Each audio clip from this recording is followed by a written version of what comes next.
or even much of anything. But he's sitting there to get you to think about possibilities that to him are realistic. Yeah, it's you put enough ducks together in a group, and if they start quacking, it's kind of hard to determine that they're swans. Gotta watch out about them swans. But I mean, the point being that yes, if he makes a scientific error or some of his scientific logic is questionable, point it out. I mean, he's aware of our forums, he's aware of the show, and he's aware of the criticisms. And I'm sure in due time, if he feels the need to respond, he will. Yeah. Well, you can't argue with his output. I mean, the guy must sit there, 18 hours a day researching and writing. He's incredibly prolific, almost to the Nick Redfern level. I mean, he's come out in 10 years. He's come out with, at least a book and a half a year. And that shows me a real dedication to the subject matter and a real drive to find out the truth. And I think we need more Joseph Farrells out there doing the work, doing the research, and presenting what they've found in a very systematic and cogent way. I really, my hat's off to him. I really do enjoy reading his books. I don't agree with everything that he postulates, or some of his heightened speculation may be a little bit too over the top for my taste, but the information regarding the banking systems, the funding, potential funding of black projects, where some of this technology ended up, I mean, that's all very fascinating stuff for me, at least. I can't speak for you, Gene, but I really enjoy going through his work. And I think one book that we didn't talk about that is really good is The Cosmic War, which takes Sitchin to the next level, and it makes much more sense than these more simplistic version of ancient historical references to gods and potential off-planet intelligences. His take on it is much, I think, more grounded in what we know of the historic record, as opposed to reinterpreting cuneiform words to mean something other than accepted academia would suggest. So that's a good one to put on your reading list, listeners. The Cosmic War by Dr. Joseph Farrell. Maybe we'll set aside a whole discussion for it, because I could see the interest is there. I mean, we were loaded up with questions early on, and I expect that next time he's here, and he's going to be here again in the near future, we're going to have more. Now, speaking of the near future, once your friend David Perkins gets back and ready, we're going to put you two together in a little room, a little virtual room, to talk about stalking the herd. Oh, I can't wait, boy. It's going to be fun. David Perkins and I, over the past 17, 18 months, have spent hundreds and hundreds of hours on the phone going over the finer detailed points of the cattle mutilation historical record and possible theories about how certain memes within that particular realm arose. And he doesn't do radio shows. He has agreed to do the Paracast, and I'm really excited about it. And he's a brilliant guy. He's got a master's political science from Yale, extremely well-spoken, one of the best writers, if not the best writer that I know. The guy is incredibly talented, and his creative mind and his insight is head and shoulders above most people in the field, including yours truly. It's going to be a lot of fun. Yep. That's going to be coming up in the next couple of weeks or so. We'll be hearing from Chris O'Brien and David Perkins. And I think the first question I'll ask Chris when we do that episode on Stalking the Herd, after all this research and when you started putting the book together, what surprised you? What developments came out of it that you just didn't expect? Let's hold that question for later on, okay? Okay. Start thinking about it, all right? Okay. And, all right. If you have 3 or 4 answers, that's okay. Oh, I do. And also see how your views change from beginning the research to where it is now to where it seems to be going. We'll have to see. Now, today is a show you can dream about. Yeah, in your dreams. Something like that. I'm going to ask Rosemary Ellen Guiley when she comes on our next segment about dreams from the afterlife, in the sense that I've had dreams occasionally about my late father and my late brother, but not my mother. Isn't that weird? And the question is, how do I know that my brother, wherever he is, and I'm not going to assume he's up there, he did some wacky things in his life, whether he really cares about getting in touch with me or it's just my memories of him and also about my father. What's your perception of this? Well, I've always been very interested in the dreamscape, as it were. I've had quite a number of fairly amazing dreams where I've even had dreams of lying in bed dreaming and waking up from one dream and back into the first dream. Kind of reminds me of that movie that was out a couple of years ago, Inception, which goes dream within a dream within a dream. It's a fascinating topic. I think a lot of people have had dreams that they can't quite figure out and would always wonder through their life what that actually meant. The important dreams stick with you. And I think Rosemary would be a perfect person to talk about all this stuff. This is the kind of stuff she looks into, the stuff that science doesn't pay a lot of attention to, but we are all troubled by dreams, and we want to know if they mean anything or if it's just our subconscious playing tricks with us, trying to send us a message, or is someone else sending us a message? Listen to this, but it's not who you think it is. They're only using your dead relatives as a mechanism to convey some sort of information, or maybe it's racial consciousness. I summarize a lot of things here that probably have nothing to do with her book, but there you go.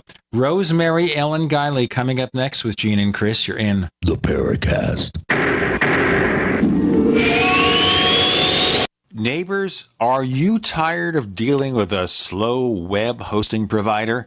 Well, check out A2 Hosting and their screaming fast Swift server platform. They even have SSDs that load pages 300% faster than the competition. Ready to give your site a speed boost? Well, tell you what, neighbors, head on over to a2hosting.com. That's A2, that's number 2, a2hosting.com. Check out their Prime hosting account. And get this, neighbors, they're even giving you an exclusive 25% off discount for all our listeners. 25%. And remember, their Guru Crew support team is standing by 24/7, 365 days a year to answer any of your questions. Now, to get the discount, use the coupon code GENE when you check out. Friends, this is Alex Jones for MidasResources.com. For more than 15 years, I have exclusively used Midas Resources for all my precious metal needs. Whether it's bullion or collectibles you're looking for, Midas Resources is simply the best. I own my gold as a hedge against inflation. This Federal Reserve fiat currency could go the way of the Deutschmark and the Weimar Republic anytime. In these historically dangerous times, it makes sense to physically hold gold and silver. Midas already has some of the best deals in the industry. But if you give them a call and mention the radio special, they will give you a list of the day's super specials. Midas brokers are standing by to answer all your questions at 800-686-2237. They also have a lot of informative free literature explaining the opportunities and risk of holding precious metals. They are ready to answer your questions at 800-686-2237. Again, that's 800-686-2237. This alert just came in. This special announcement is for business owners and leaders of organizations who've been waiting for the right time to build. General Steel has made it impossible to wait any longer with rock-bottom prices that could save you thousands. That's right, General Steel, America's leader in pre-engineered structures, is offering buildings at prices you will never see again. Don't miss these prices. A 50 by 100 for under $30,000. You heard right. That's 5,000 square feet under $30,000. Manufacturers, if you need a larger building, try a 100 by 100 commercial building for $129,000. You can't afford to rent with these prices. Imagine a 70 by 100 foot church building for under $69,000. With the economy improving and interest rates still at historic lows, you can't afford to wait. So call 866-91-STEEL. Lock in your price now. Take delivery in spring. 866-91-STEEL. That's 866-917-8335. It's that time of year again, and you know what that means. Cold and flu season. But don't worry, herbalhealer.com has you and your loved ones covered with our safe and natural products. Cold and flu fighters like beta-glucans, olive leaf antiviral capsules, grapefruit seed extract, HHA 4-herb capsules, elderberry power, and respirate. And don't forget about oregacillin for the lungs, normally $34.95, on sale now for only $25. Vitamin D3 120-count soft gels, only $9. Whole body and homeopathic detoxes for the lungs, kidneys, liver, lymph, and brain, normally $26.95, now just $20. Herbalhealer.com also offers correspondence courses to teach you how to handle your health naturally. And as always, new customers get a free 128-page catalog with your order. Visit herbalhealer.com and click the Winter Specials button to save on our natural cold and flu fighting products. Herbalhealer.com, healing the world with nature, one person at a time, since 1988. We'd like to hear from you. If you have a comment or question about the Paracast, send it to news@theparacast.com. That's news@theparacast.com. And don't forget to visit our famous Paracast community forums at forum.theparacast.com. Returning to the Paracast is Rosemary Ellen Guiley, who has written some fascinating books about a number of subjects. We've talked about the jinn and other mysteries, possibly psychic. And now, Rosemary, you've got a book covering dreams from the afterlife. And let me ask you here, how do we separate that from just dreams? There are certain characteristics that seem to distinguish these kinds of dreams, which have been considered to be real experiences since ancient times. And there are no hard and fast rules. These are subjective experiences, but they do share common patterns.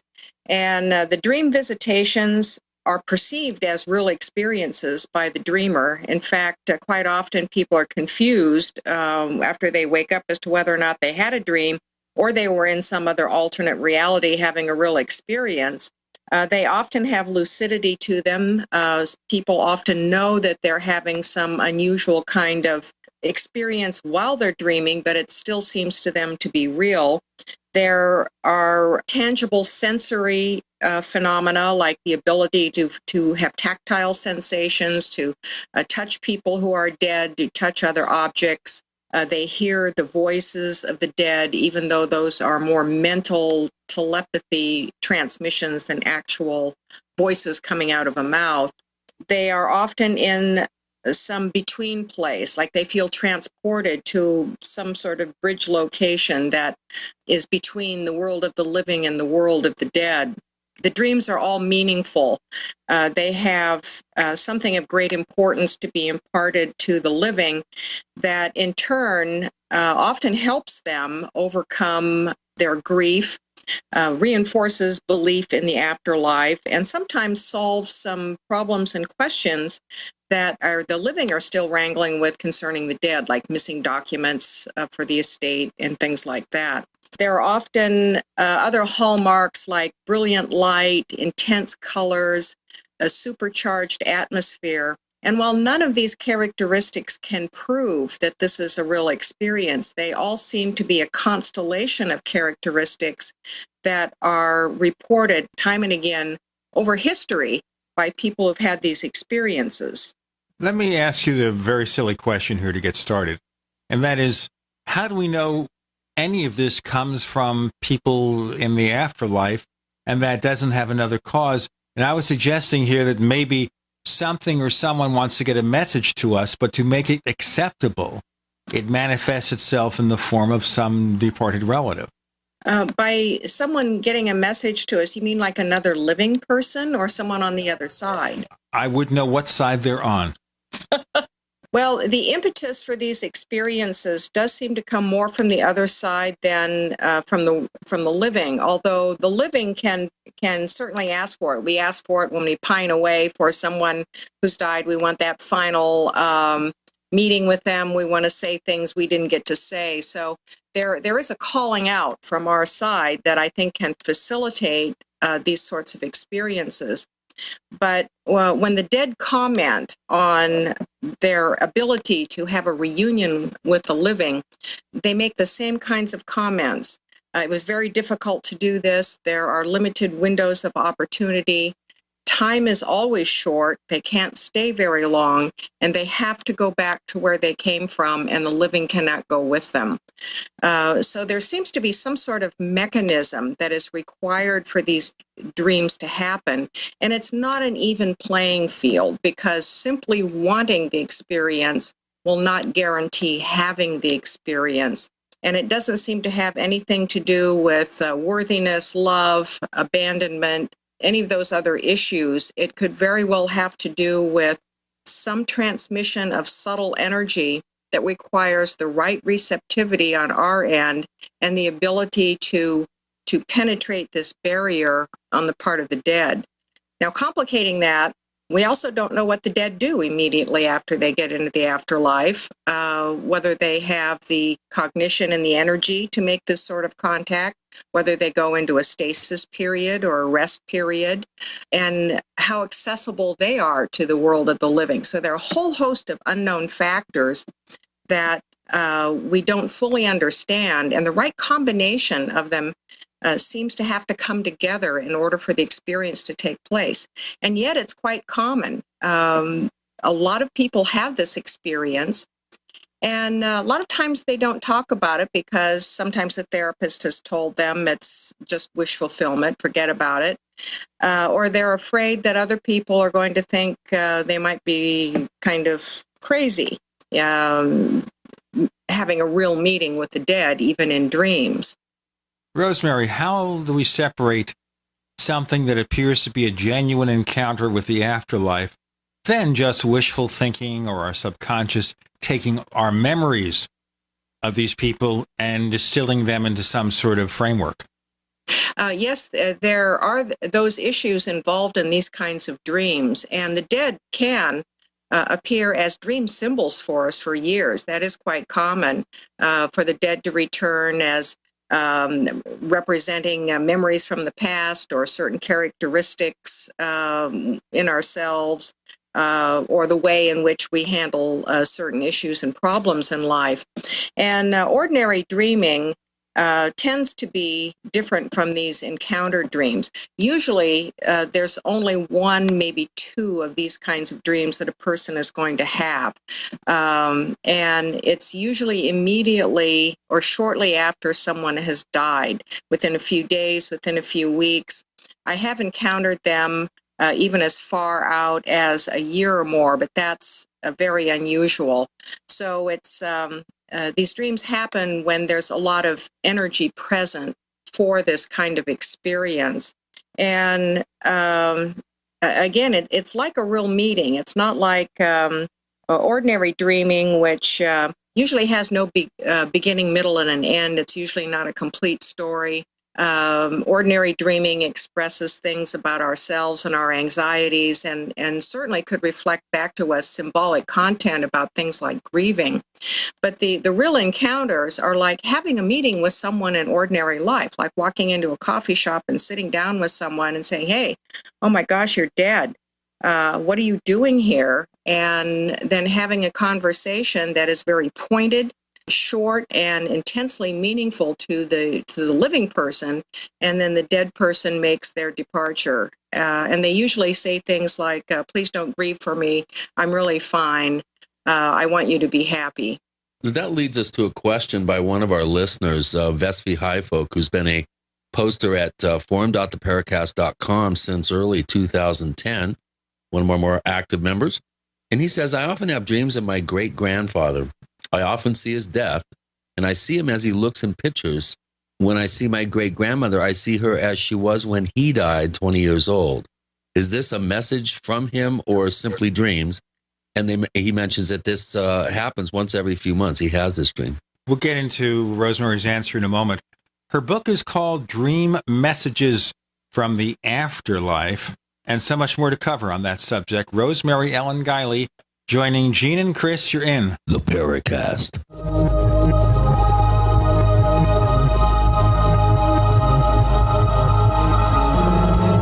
We are the premier independent talk radio network, the Genesis Communications Network, GCN.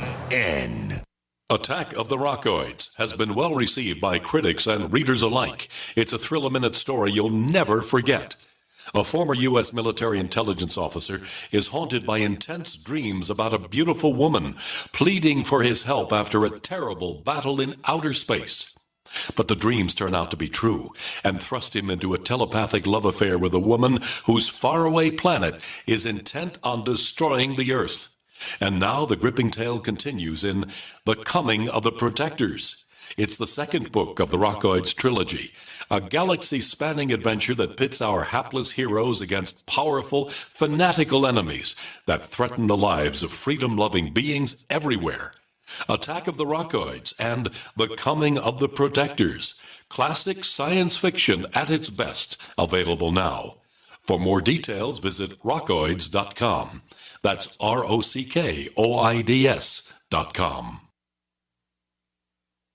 We all know that Berkey Water Purification Systems are the most trusted name in water filtration. As an authorized Berkey dealer for over 6 years and serving thousands of satisfied customers, the Berkey Guy offers amazing specials for Berkey Water Filtration Systems. The Berkey Light Systems include a set of self-sterilizing and recleanable black purification elements that purify water by removing chlorine, pathogenic bacteria, cysts, and parasites to non-detectable levels and remove harmful chemicals such as herbicides and pesticides. Order the Berkey Light System today, complete with 2 black Berkey elements for only $231, and the Berkey Guy will ship your order free of charge. With the purchase of a Berkey Light, the Berkey Guy is also offering a set of fluoride and arsenic filters for only $39.99. That's over 30% off the retail price. Call the Berkey Guy at 1-877-886-3653. That's 1-877-886-3653. Or order online at goberkey.com. That's goberkey.com today. We live in a complicated society.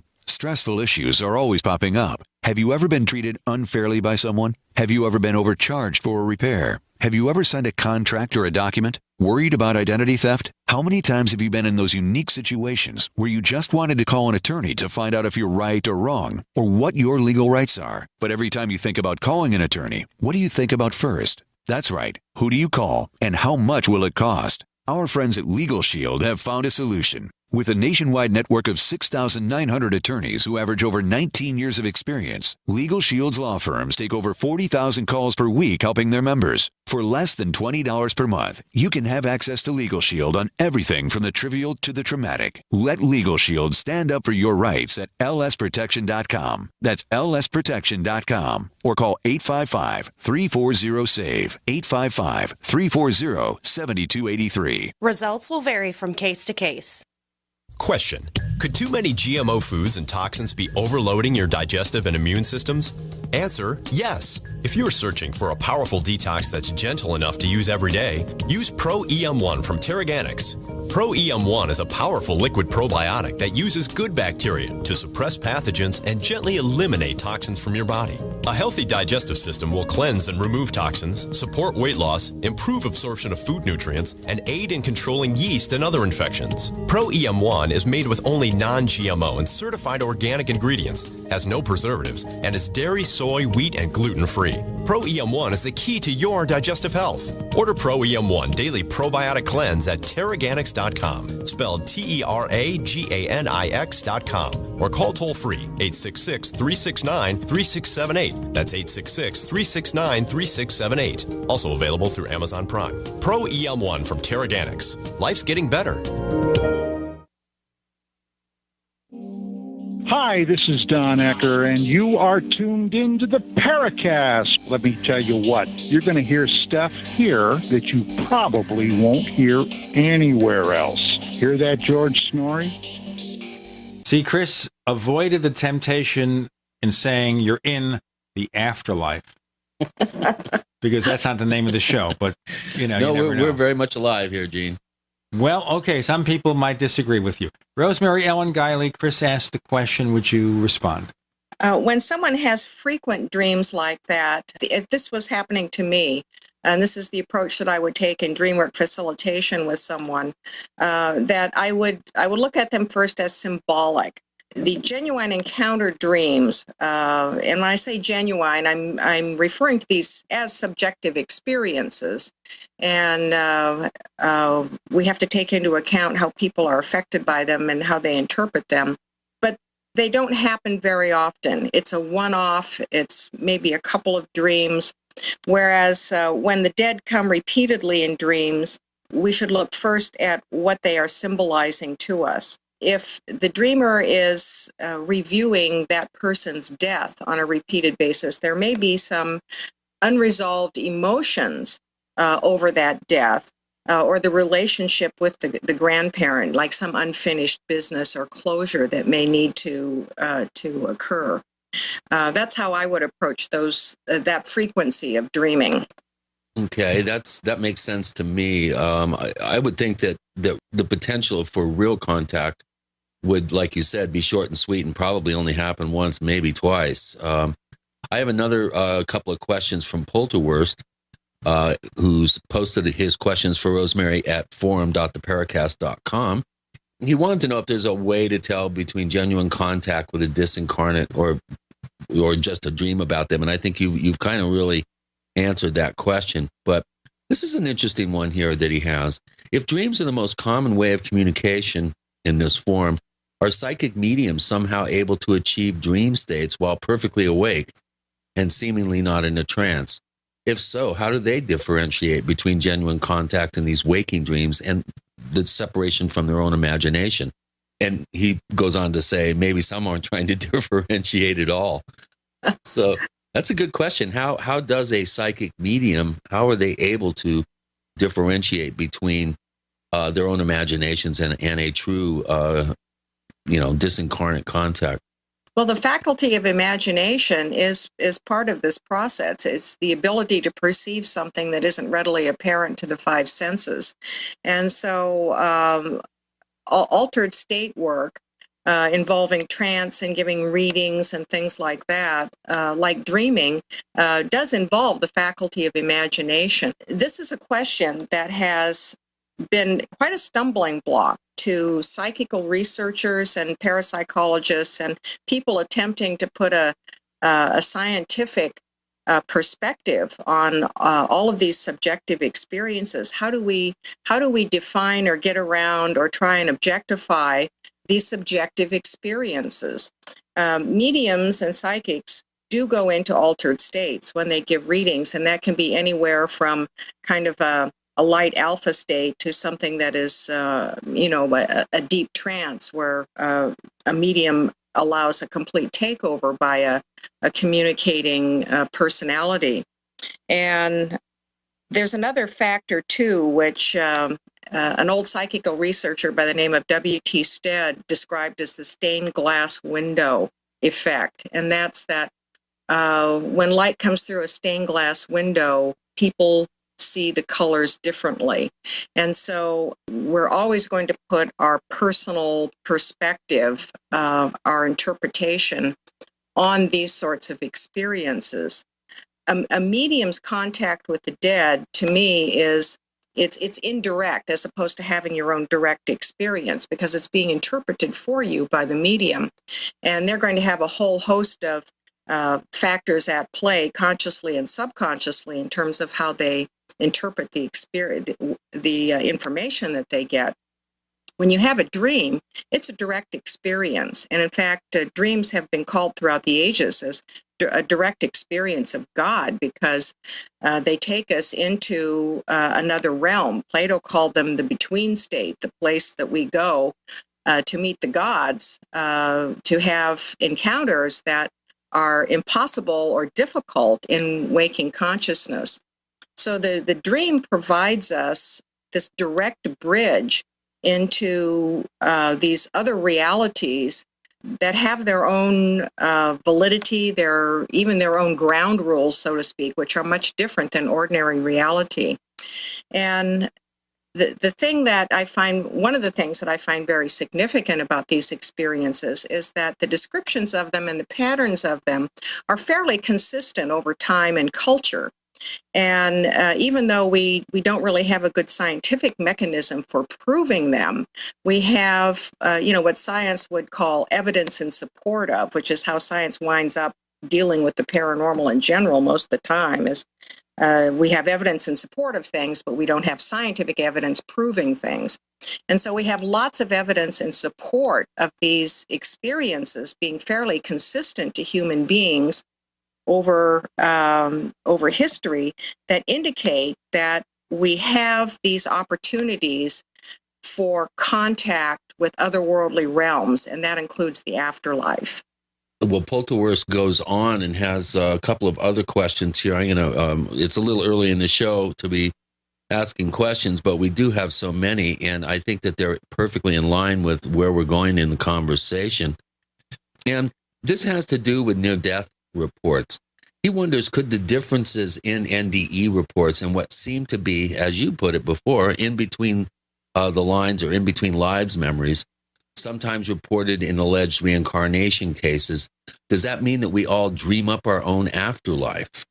In other words, is there some sort of imagination process that creates our own afterlife for us? Well, in a sense, yes. And I do agree with that in a way.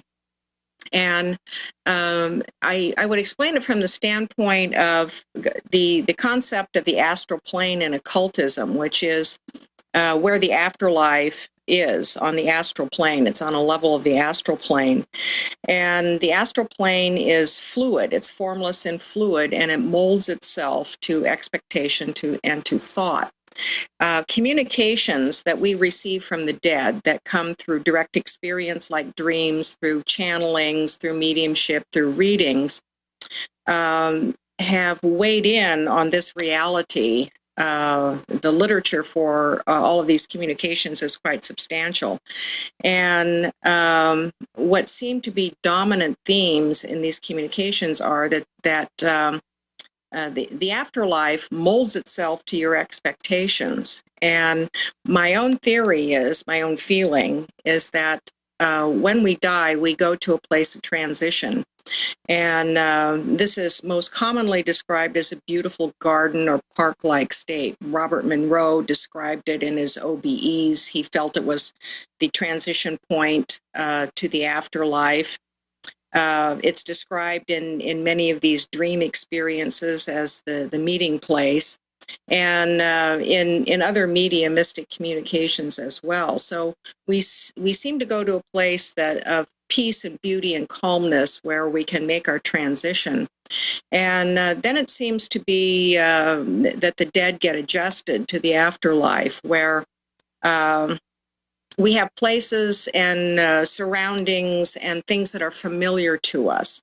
And I think this is one possible explanation that can account for cultural perceptions of the afterlife when people have NDEs. For example, when Betty Eadie had her NDE, it conformed very strongly to her Mormon upbringing.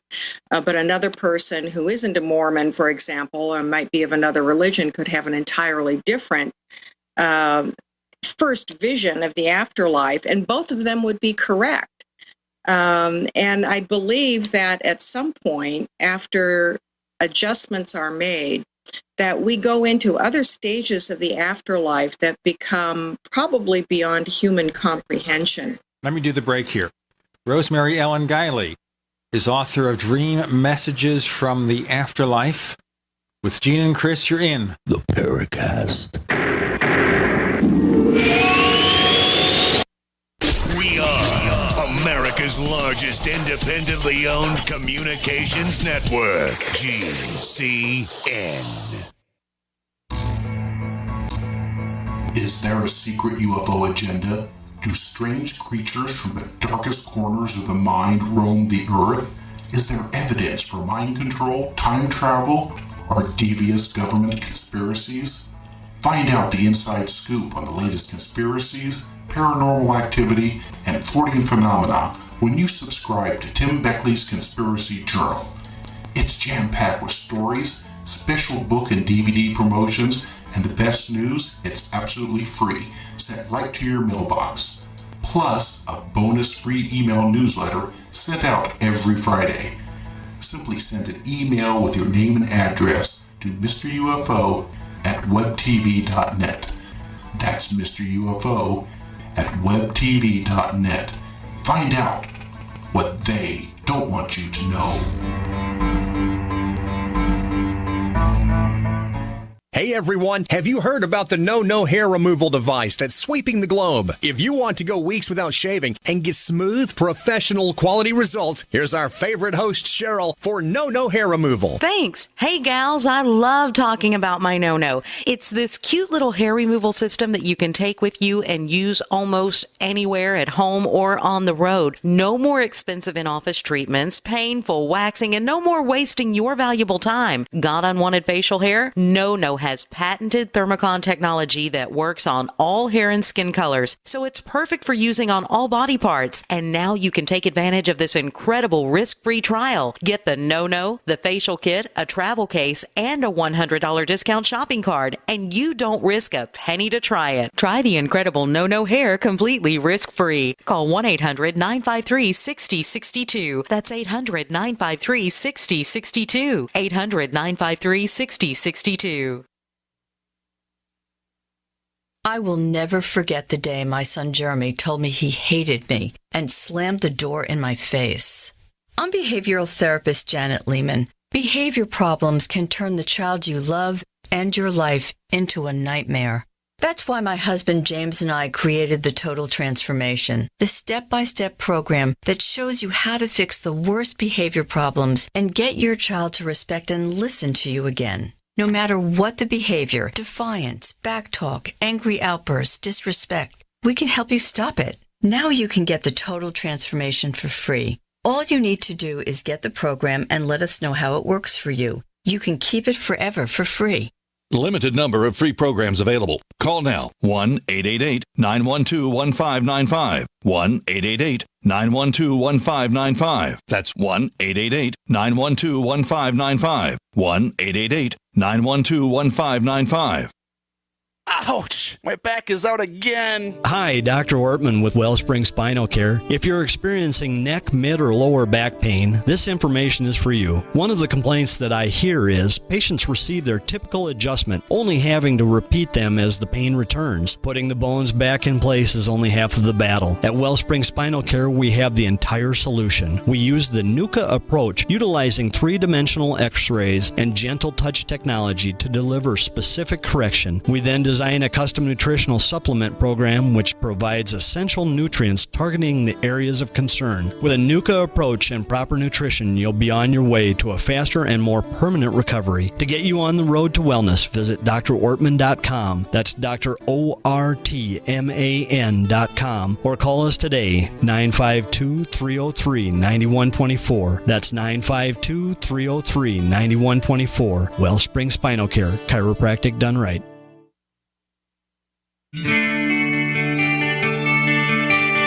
This is Jerome Clark, author of the UFO Encyclopedia and other books. You're listening to the Paracast.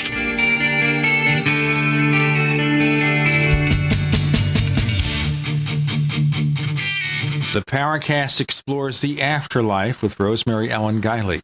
I have a dumb question. Okay, Rosemary? I have noticed, probably in the last couple of years, occasional and/or recurring dreams about my father who died on my birthday in 1988, just shy of his 79th birthday, and my brother. And if you want to know about my brother, by the way, do a Google of Wallace Herbert Steinberg. Has an interesting career in the healthcare industry, and he died in the mid-90s, in his early 60s, rather suddenly in his sleep. So the dreams mostly are about them being alive, me interacting with them, but not so much for special messages or conversations, just hanging out. Is that just hanging out, having a dream, or is there more to it? If those are my dreams, I would interpret them from an ordinary dream perspective, i.e. having symbolic content meaningful to me. Sometimes we have dreams that connect us with the past, with memories that are pleasant, And it may be something going on in our current life that we feel we need to either get in touch with those emotions again, or there's something about the relationship or the person that's meaningful to us in a symbolic way. From the conventional dream work perspective that many therapists employ, everything in a dream, including other people, are treated as literally messengers of the self. They represent something about the dreamer. And dreams are highly emotional in content. They mirror back to us how we're really feeling about ourselves and how we're doing in life. They can bring material up from the subconscious that helps us sort things out in the present. So I would look at the individuals in the dream. What do they have to say about me? What emotions are evoked by the relationship and that time period, and see if it makes sense in any contemporary sort of perspective. That would be a starting point. In my case, what it is that the encounter with them seems natural. In the dream state, I presume they're alive and going about their business, and it doesn't occur to me until the end of the dream or when I get up, hey, of course they're no longer here. There may be some old lingering emotional threads, even about coming to terms with somebody's passing. There may be something that's passing in the present life, like in your activities now, that is going away, and or maybe is symbolically dead in some energetic sort of way, and you haven't fully shut the door on it. Those would be possibilities too. All right. I've got a real good one for you, Ro. This was a very bizarre dream I just recently had about a month ago. I don't think you ever met Naya, but I was in a relationship for 8 years with a wonderful woman. We kind of drifted apart about 2007. And she died of galloping leukemia this past June. And, after being together with somebody for 8 years, obviously, I went through some emotional turmoil about her just sudden passing. I mean, it was lightning fast. And a month ago, I had a dream of her. She came right up in my face and was talking to me, but I couldn't hear her. And she seemed very insistent. The dream was quite lucid, and at one point there was movement above my head. I turned and looked up, and the only way I can describe it, it's like a blob of like rubber or some sort of latex material filled my mouth, and I could feel it starting to hard, and I spit it on the ground, and the part that had gone up between my teeth and my lips had hardened, and I pulled this ring of rubber out and I threw it on the ground. I instantly woke up. And I thought, man, that was totally bizarre. I mean, it was really lucid. It was in color. And then come to find out, right around that time across the street, there was a murder-suicide that happened in the house across the street from me, which I didn't really equate the two, but I'm wondering perhaps there was some sort of warning there. This was the only dream I've ever had of her since she died. And I just find the timing rather disturbing. You had the dream at about the time of the murder? Yeah, I'm not really sure what the time of death was, but yeah, it would have been within the same hour. Well, there are dreams on record in the literature of the dead returning for what I call life guidance dreams, and that includes warnings. That they have warnings of significance for the dreamer. Sometimes it's very personal in nature, and sometimes it's not pertaining to them, but warning of some other events that are going to happen of a precognitive nature. And that is another category of dream visits from the dead. How much they combine symbology and the precognitive faculty of the dreaming mind with perhaps a real visit. It could be a combination of the two, but that may have been what happened in your case. And also combined with the fact that her death was a shock. I remember the announcement when she died. I think I saw it on your Right. Facebook page. And, you had told me a lot about her, and I was shocked too. I can imagine what it must have been like for you. Yeah. And there could have been some closure elements there too. The dead do return to warn of significant events, and they also come back to finish up business too. And some of those dreams do occur far out from the actual death. Yeah, it was very striking. I mean, what really was kind of disconcerting was I saw her, when I first remember seeing her, she was some distance away, 10, 15, 20 feet away. And then she came right up in my face, and she was very insistent talking to me. Her lips were moving, but I couldn't hear anything, which I'm not sure if that's symbolic of something. But it was very disconcerting, and you can imagine my surprise upon going outside and seeing all the emergency vehicles across the street. Having my cup of coffee.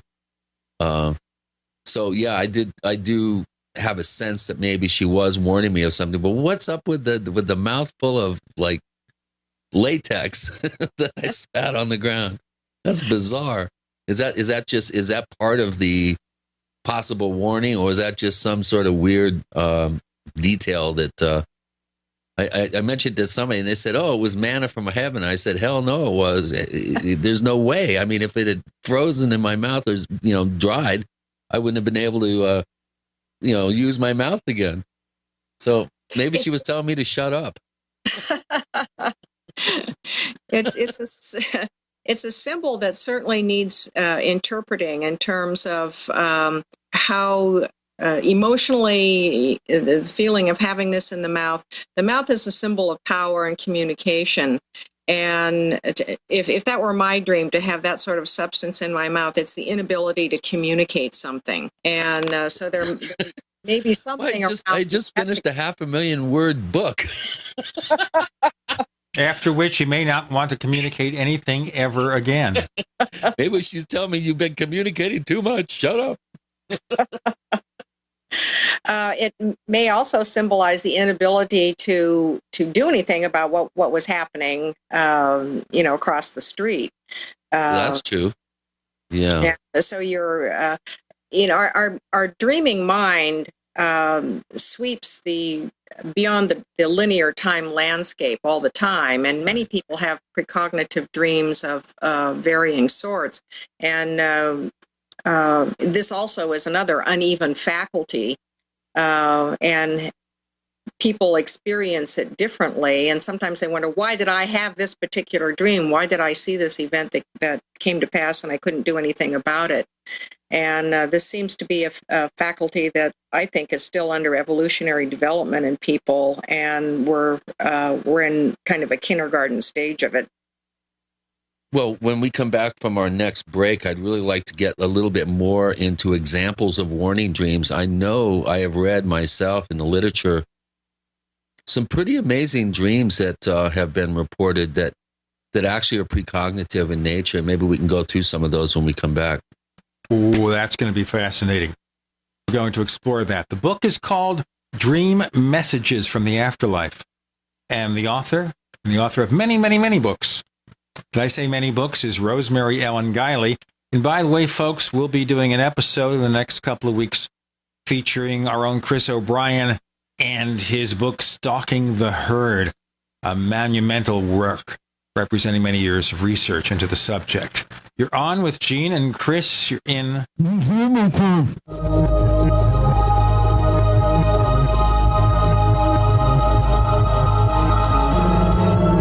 little right, a little left, but always independent-minded. The Genesis Communications Network, GCN.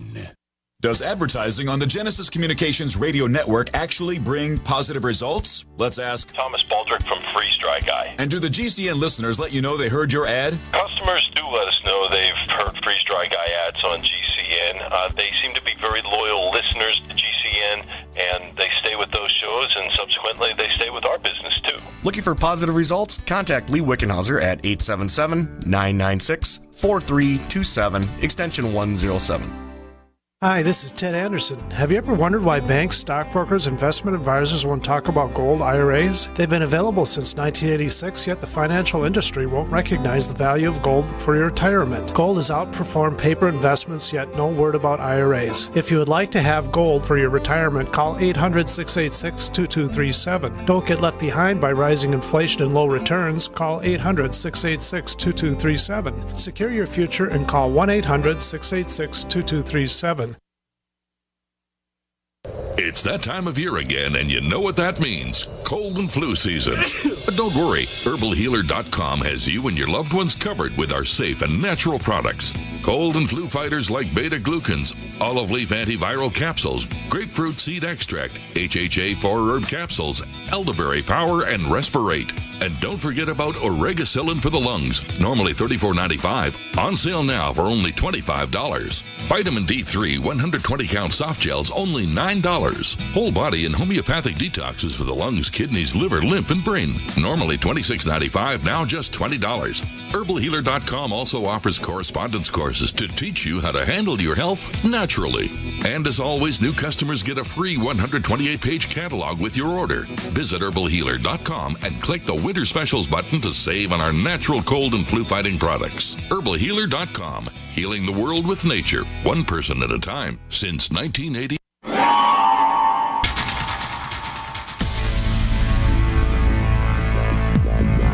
Welcome back to the Paracast, the gold standard of paranormal radio. And now, here's Gene Steinberg.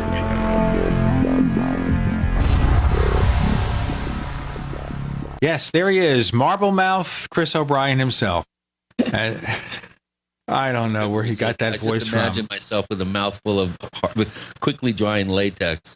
Okay, that's Latex Mouth O'Brien.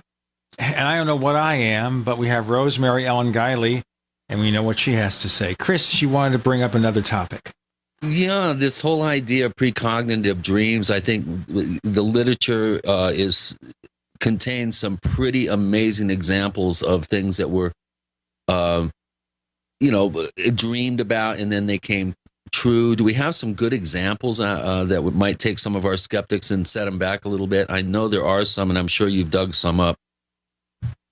There are quite a few exemplary dreams of forecasting death that have been documented since ancient times. Abraham Lincoln is probably the most famous one, where he has the dream that someone has died in the White House, and he hears people crying, and then, he finds out that he's the one laid out in the coffin. But one of the more remarkable ones in terms of detail that really struck me occurred in 1914, and it had to do with some of the events that triggered off World War I. History buffs remember that the Archduke Ferdinand and his wife were assassinated as they rode in a motorcade, and that this was one of the events that led to the war. It wasn't the entire cause, because tensions were quite bad by then.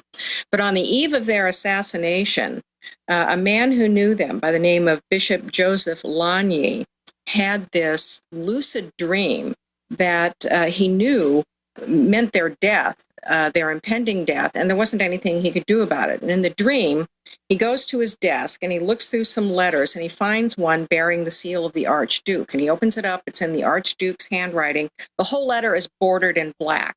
And a postcard falls out, and it's a postcard of the Archduke and his wife in this motorcade.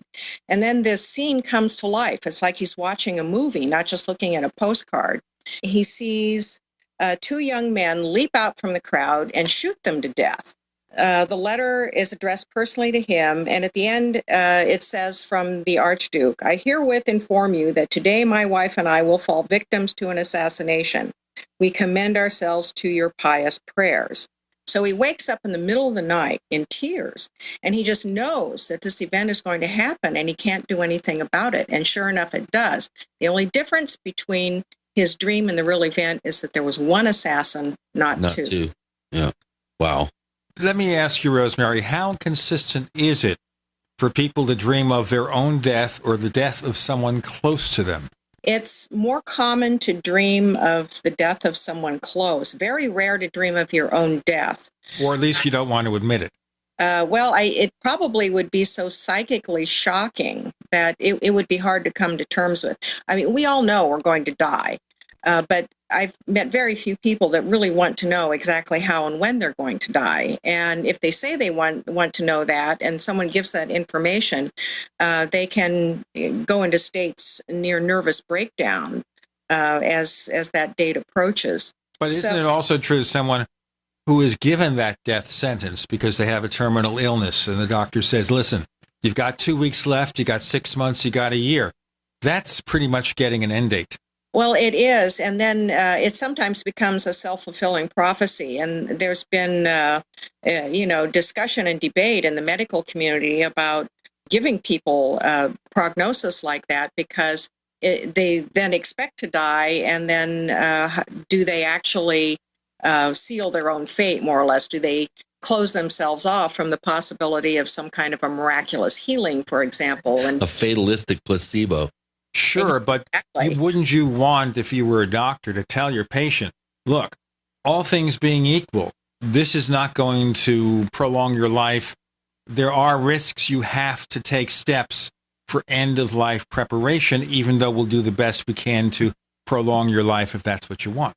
I do agree with you, Gene. And if I were in that situation, I would want to know realistically what time I had left too, so that I could put all of my affairs in order. It's one of those double-edged swords that, you wind up having no real good answer for.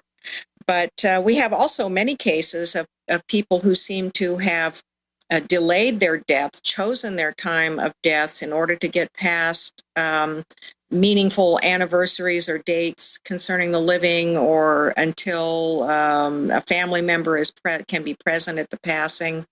We have those situations too. Let me ask you something, because you raised a question here. As I mentioned earlier, my father died in 1988 on my birthday. Now, just to give you a preface to this, the night before he called me, and he seemed to have more of a desire to talk to me on the phone than usual. Usually our conversations on the phone were very brief. He didn't come across as the kind of guy who liked to talk on the phone very much. But later on, I took it as him trying to wrap up his discussions with me, knowing that his time was very short. What do you think? I think that does happen. And this is also documented in the dream literature. People usually don't realize it until hindsight. Nobody thinks when they get a phone call from someone that's emotionally energized that it means somebody's going to die soon. But we see in it makes sense in retrospect. I've got one.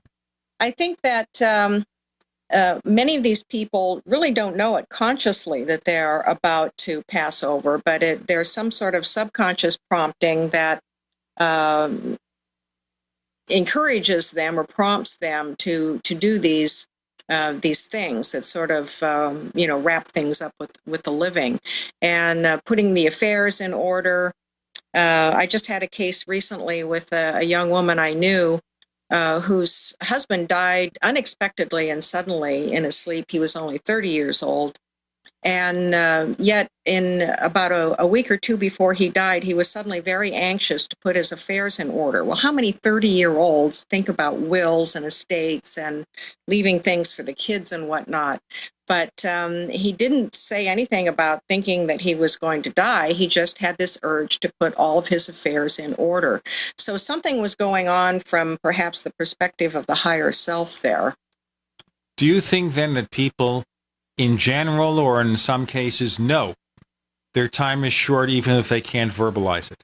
I do think that many people have a sense on some level of consciousness. After 9/11, in fact, years after 9/11, one of the surviving wives, and I quote some of her stories in my book, Bonnie McInerney, collected some experiences of other families, survivor families, and they talked about things like a spouse or a father making comments that indicated that he didn't think he was going to be around very long, or he wasn't going to be present, or that he was going to, that his life was going to end fairly soon. I won't be around. I'll never make it to age whatever. Some of the remarks were rather chilling, like a husband and wife who went on their usual summer vacation. And when the wife talked about what we're going to do next summer, in that context, the husband said, "Oh, I won't be around next summer." Just like that, just matter-of-factly. And it unsettled her greatly, and she didn't quite know how to answer that. And then, sure enough, he was not around the following summer. He was killed in the terrorist attack. There are also cases of some of those people who were killed making return visits, too, very dramatic return visits to the living, usually to just say goodbye, don't grieve for me, I'm fine. It was my time to go. In some cases, there were settlings of estates, where missing papers and things like that. So these returning souls actually told them where to look for things? Yes, there have been actually some very unusual cases on record, even going back to the days of Dante, who wrote, the Divine Comedy, Inferno, and Paradiso, right, and Purgatorio. Rosemary, let's do that after the break. Describe that in more detail. Rosemary Ellen Guiley is with us. Chris O'Brien has taken the marbles out of his mouth. He's not using helium this time. You're in the afterlife. Do you need a website? Well, you can get a great deal on hosting services with Namecheap's legendary coupon code. They're offering substantial hosting discounts on shared hosting, business hosting, VPS hosting, reseller hosting, and even dedicated servers. Namecheap is preferred by millions. It's backed by a money-back guarantee. Use the coupon code LEGENDARY to cash in on the special deal at Namecheap.com, Namecheap.com. First came Attack of the Rockoids, and it was a critically acclaimed success. And now there's The Coming of the Protectors. A former military intelligence man is contacted by a space woman in a dream that turns out to be a nightmare because evil forces on her distant planet are planning to conquer the Earth. This is gripping science fiction of the classic kind. Attack of the Rockoids and The Coming of the Protectors. Find out more at rockoids.com. That's Rockoids, ROCKOIDS.com. Hi, this is Gary Cooper with Midas Resources, Gold and Silver. Government shutdown, inept politicians, entitlements, looming Obamacare. The death of the U.S. dollar as the global reserve currency is what nobody wants to acknowledge. We have a debt bubble that cannot be paid and will eventually crash the dollar. If you're concerned about keeping your money, why not consider storing your wealth in gold and silver? Call me, Gary Cooper, at 1-800-686-2237, extension 130. Together we'll discuss your options of buying gold and silver. Again, the global elite have plans for your money and it doesn't include you. So call me, Gary Cooper, at 1-800-686-2237, extension 130, and we'll discuss your options of buying precious metals. Also, I can send you information on how you can roll over your IRA or 401k into a precious metal IRA. Again, don't get caught with money in your account when the dollar crashes. Call me, Gary Cooper, at 1-800-686-2237, extension 130.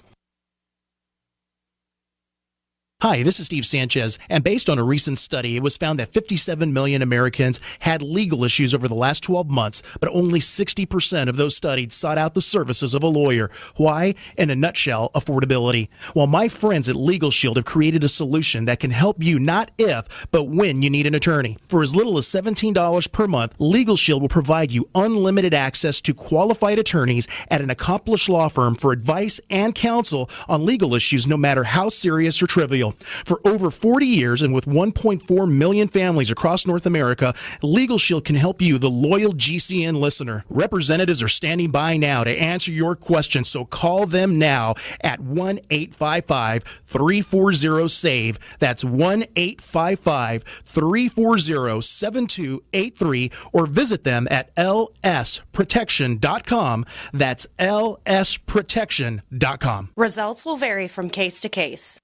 There are many things the human body can do very well, but maintaining the proper pH level isn't always one of them. That's where AlkaVision Plasma pH Drops can make a world of difference. AlkaVision Plasma pH Drops helps your body do what's natural. Just a few drops a day helps rid your body of harmful waste and acid while promoting health and restoring vibrance and energy. Alkalizing boosts your immune system and can help fight headaches, irritability, cramping, and insomnia. Alkalizing also helps the body fight depression and even bone loss. To learn more about the importance of alkalizing and how you can find life-changing and vital balance, please visit AlkaVision's brand new website at alkavision.com. Same great products, but now easier to use and more informative than ever before. To get your very own Plasma pH Drops for just $29.95, call 800-518-7615 or visit alkavision.com. That's ALKA vision.com. Alkalize your body and supercharge your health at the new alkavision.com.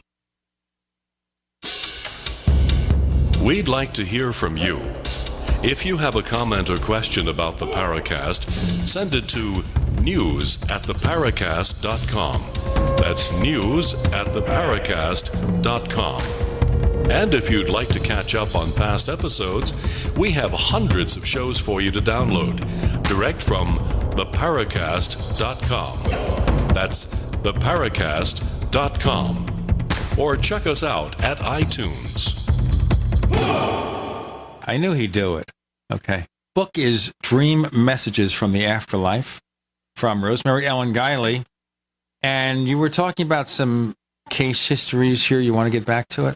The unfinished business cases, there are some really unusual ones on record. And Dante died in 1321, and much to the consternation of his family, the final pages of his masterpiece, Divine Comedy, were missing, and nobody could find them. So it was like an incomplete masterpiece.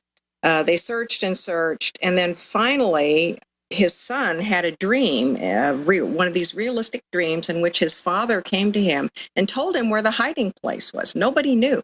And for reasons, that were never really explained from the standpoint of history, these missing pages had been hidden behind a mat that was hanging in a wall in a house where he used to live. Now, why they were there, who knows? But the family was able to retrieve them and then complete the masterpiece. There's a case in parapsychology, in the psychical research literature, that scientists tried to figure out what was going on, and that was a missing will. It was called the Chaffin Will case, and it happened in the 1920s. Farmer died. He had a will that distributed all of his property to his 4 sons. Then he changed his mind, rewrote the will, left it all to one son, didn't even leave anything to his wife, and died. And so all the estate went to the one son, and nobody contested the will. Several years later, one of the other sons started having these dream visits from his father, where his father was very agitated in the dream, coming to his bedside and in a very agitated state, telling his son that he had to get the will. Apparently, he had changed his mind about the distribution again and had written a new will, sewn it up in the inside coat of a pocket, and didn't tell anybody. Now, it turned out that, and nobody knew about the existence of this will.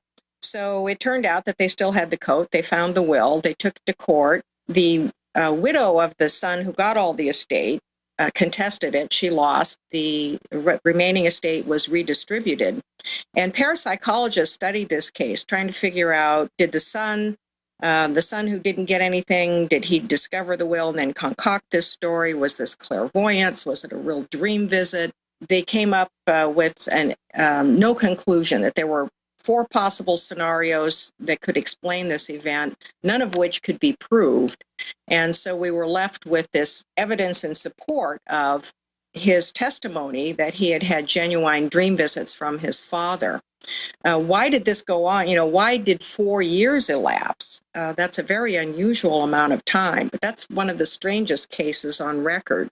Wow. Well, getting back to the whole subject of people having a sense of when they're going to pass over, let me relate a personal story. I was reunited with my birth mother after 41 years in 2001, and was able to spend a fairly good amount of quality time with her before she died in late 2003. Well, the day she died, it was on Christmas Day, of course. And I was having a small get-together at my house, and the phone rang. It was her. She had been in the hospital for 2 weeks after, myself and my 3 brothers had gone out. And for the first time, all 5 of us were together in the same room, which was quite something. We spent 4 days together. The day we left, she went into the hospital, and where she subsequently died. But on the day she died, I got a phone call, and it was her, and she said she just was calling to wish me, happy. I was going to call her later on, but she beat me to the punch, and she said she just wanted to wish me Merry Christmas, and that her life was now vindicated. She had lost her sons, but now she found them, and she felt like her life was complete, and she just wanted to tell me that she loved me, and she hung up the phone. And minutes later, I got a call from the nurse saying, I was in the room, and when your mom hung up the phone, she laid down and died. And, there was a no, do not resuscitate thing in place. So it took her a few minutes before she called me. But the nurse said she was amazed because she stood there and watched this happen. So I have a feeling she knew she was going to die, and she just held out long enough to make that phone call, which it kind of warmed my heart, I must say. But I wish she died on Halloween and not Christmas. That is a beautiful experience, though, Chris. And there are cases on record of the terminally ill who are in the final stages of life. They're going through the dying process. They have these bursts of energy where sometimes the people who are present around them think that there's going to be a miraculous recovery. And then within minutes after that, they're gone. If they've been in comas, they suddenly wake up, sit up, say things. They look refreshed and rejuvenated. And then, boom, they're gone. So it doesn't happen in all cases, but it has been documented by the medical and also the parapsychology people who studied deathbed visions. Let me ask you a question that occurs to me here. Do we find a greater percentage of deaths around family events, holidays, things like that?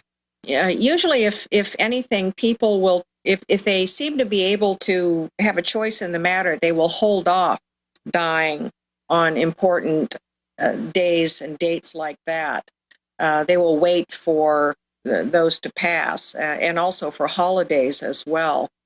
And we find these cases usually with people who have had terminal illness. They've had a long process of dying, and it's as though they don't want to upset the living by going at certain times. But then others don't seem to have those options. Like Chris's birth mom, passing on Christmas Day, which, for most people is an emotionally difficult experience then to have to relive every time the holiday comes around.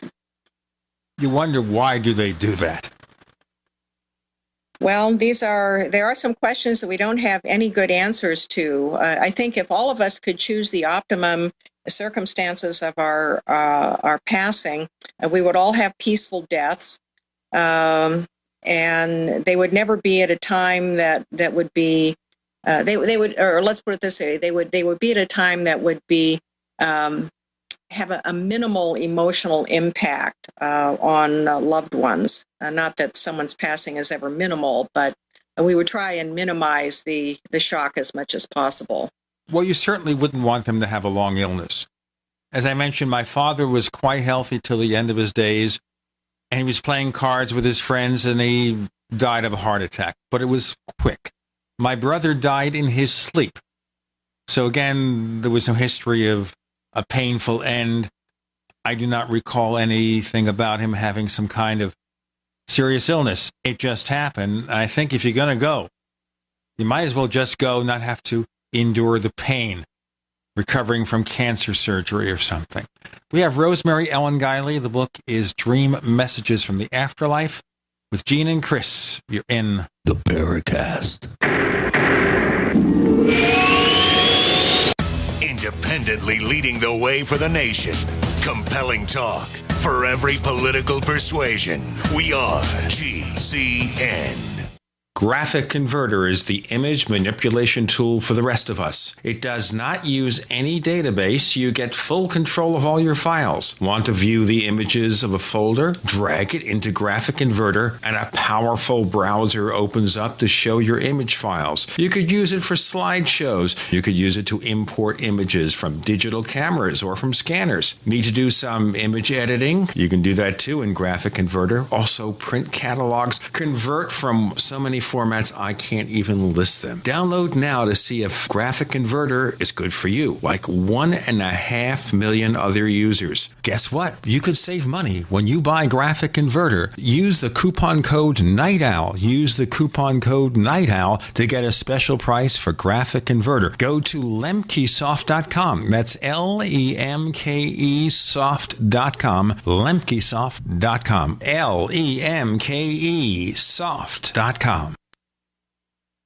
Don't complain about your cable bill going up and up and up. Do something about it. Grab a pencil and jot down this special number, 1-855-905-MY-TV. The more cable TV rates go up, the better digital satellite TV looks. Say goodbye to the cable guy and get more of your favorite channels in 100% digital quality for less money. Call 1-855-905-MY-TV. Sign up for packages starting as low as $19.99 and there's no equipment to buy. You get free HD TV upgrade, a free DVR upgrade, and free professional installation. You control what you watch when you watch it. Record your favorite shows, pause and rewind live TV, even skip the commercials. Watch local channels too. At just $19.99, what are you waiting for?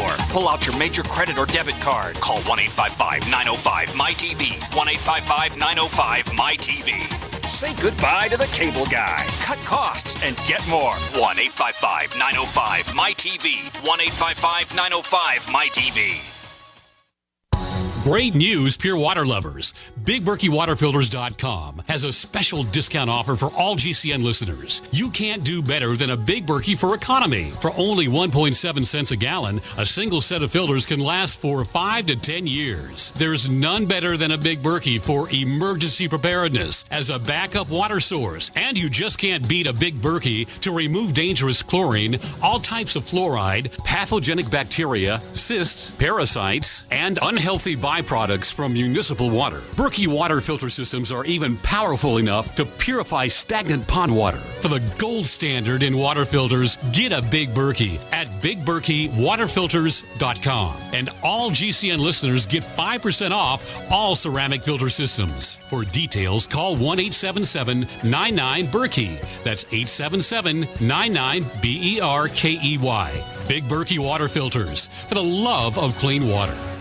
It's no secret that silver is one of the oldest known natural antibiotics, but the mainstream media will never tell we the people this information. Why? Many drug companies and politicians have dangerous alliances that manipulate the way we live by prescribing drugs that only manage disease, keeping us dependent on big pharma. And with Obamacare at our doorstep, we are now forced into a system that many of us do not want any part of. And no man or government has the right to dictate how we as free people choose to take care of our health. The patriots at utopiasilver.com hold this truth dear. Colloidal and ionic silver supplements from utopiasilver.com open the door to a whole new world of natural healing for the body and the mind. Visit utopiasilver.com and discover the safe and effective health benefits of colloidal and ionic silver. Call 888-213-4338. 888-213-4338 and talk to the patriots at utopiasilver.com, a leading source of natural healing using colloidal silver, colloidal gold, minerals, vitamins, and herbs. utopiasilver.com.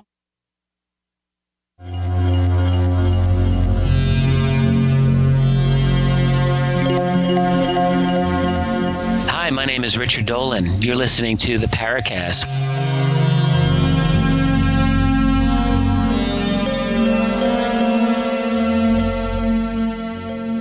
Rosemary Ellen Guiley, the book Dream Messages from the Afterlife.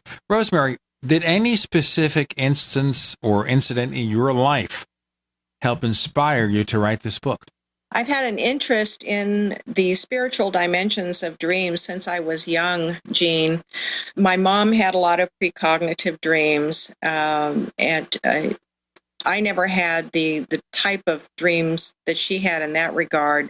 There were other ways that psychic things manifested for me, but I became fascinated as an adolescent by her precognition in dreams, and they were usually disturbing dreams about people dying, either people in the news or acquaintances, things like that. And they were very distressing to her, as they would be to anyone who would have these sorts of experiences.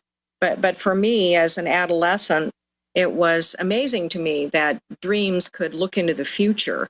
And so I started reading up about dreams and psychic faculties, telepathy, things like that. And I started experimenting with my dreams. I experimented doing astral traveling in dreams, sending people messages, getting messages, and all with enough success to convince me that there was really something very powerful about dreams that connected us to something greater than our reality. My father died quite suddenly when I was in my early 30s, and I did have a dream visit from him. And that was very significant to me in exploring this particular dimension of dreaming. I mentioned that the dream people come for unfinished business, and sometimes we also help the dead make their transition too. And not everyone is comfortable going when they're going. Well, my dad was a very active man. He was retired. He was in his 70s when he died, but he was retired, had a lot of hobbies and a lot of activities, and he had an aneurysm. Well, the first aneurysm didn't get him, but he had another aneurysm that 18 months later did, and he died on the operating table 3,000 miles away in Seattle, and I was out in New York. So, of course, I had the shock. I had, no closure. I wasn't present. So I had a lot of emotional things to deal with, and I was very close with him. There were some unusual aspects to this dream. Well, 2 weeks after he died, I had a dream visit from him in which the two of us were in my parents' house, in the living room, sitting opposite each other in chairs. And the dream had these unusual characteristics that I described earlier of an electrical atmosphere, lucidity, the tactile sensations and whatnot. And I'm looking at Dad, and I know he's dead, and I know that Dad knows he's dead, and Dad knows that I know he's dead. And I said to him, Dad, what are you doing here? You can't be here. You're dead. He's not happy because all this unfinished business, all the things that he still wanted to get done. And well, nobody ever dies with their calendar completely closed, So in the dream, we have this long conversation about why he can't stay. At the end of the dream, I see him going off into what looks like a big building, and I know it's in the afterlife. And I know that Dad he's decided to go. He's not going to hang around. And I felt after this dream that I had helped my dad come to terms and make his transition. It was as real to me as meeting somebody here in waking life. Well, the clincher for me was that months later, and I never mentioned this dream to my mother, months later, I was talking to my mom, and she said that for 2 weeks after Dad had died, she could feel him in the house. She knew he was there, and she knew exactly where he was sitting. He liked to sit in his favorite chair. She would come in and feel, she couldn't see him, but she could feel she described it as like an electrical presence in the house. And she was wondering why he was still hanging around. And that presence went away after I had that dream. And she said, 2 weeks after, I checked the, approximate date with her because I'd written it down in my dream diary. At the time I had my dream, his presence ceased to be in the house. And she did not know I had that dream. Rosemary, let's go back to your mom and her dreams of precognition. Were they always about well-known people? No. In fact, most of the dreams were about people within the circle of her personal life. She did have a dream about President John F. Kennedy, and she did not have a dream about any of the details of his assassination or a date or anything like that. But her precognitive dreams would usually happen within 2 to 3 weeks of someone's passing. And sometimes she would know who it was going to be, but not when. Sometimes she would just know that it was going to be someone, a certain family member, like a certain relative or within their family. And in the President Kennedy's case, the dream she had was that she was participating in the funeral cortege, not walking down the street, but she was a spectator watching it go down the street. And she knew that the president was dead. People who have precognitive dreams like that usually have some sort of hallmarks to them that they know that that's a precognitive dream and not a symbolic dream. And for my mother, the two distinguishing factors were, other than the intensity of the dream and the lucidity of it, a nauseated feeling in her stomach that she could feel in the dream and would still be present when she awakened, and also the presence of her own dead mother. And her dead mother was with her while she was watching this cortege go down the street.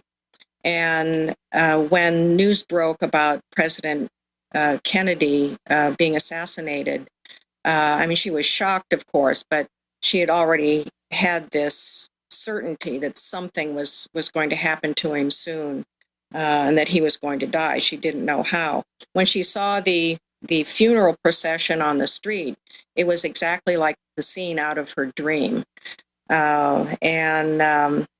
Most of the time, as I mentioned, they were family members. There was another case where she was worried that my dad was going to die. He had a heart condition, and she had one of these dreams. His name was Don. She had a dream that she got news that Don died of a heart attack. Now, my dad traveled a lot in business, so he could be away for weeks, even months at a time. And he was away when she had this dream, and she was very concerned that she was going to get word that Dad passed away. Well, the husband of a friend of ours, whose name was Don, died within 2 weeks of that dream, and he died of a heart attack. So sometimes these precognitive dreams are not entirely, we don't get the whole picture. I hear a lot of that, and I see a lot of that in the literature, that people know something's going to happen, but they don't have quite all the information, and it's very distressing. Right, or they get the name right, but the person wrong, as you just described. Well, now you mentioned the assassination of JFK, and this brings us to the whole fairly famous subject of Jean Dixon allegedly predicting to, I guess, confidants that she had this precognitive sense that Kennedy was going to die.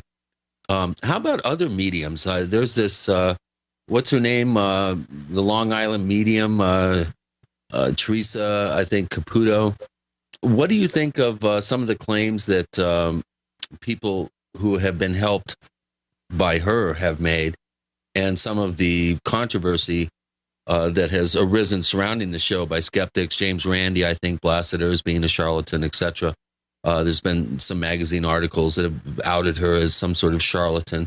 What do you think about that? I mean, 2 million people on average a week tune into this show. It's very popular. Do you think that there are mediums that have that ability like that? Rosemary, let's hold that answer for a second. Her book is called Dream Messages from the Afterlife. Her site is visionaryliving.com, where you can order the books and learn about her work. You're here with Gene and Chris. You're in the Paracast.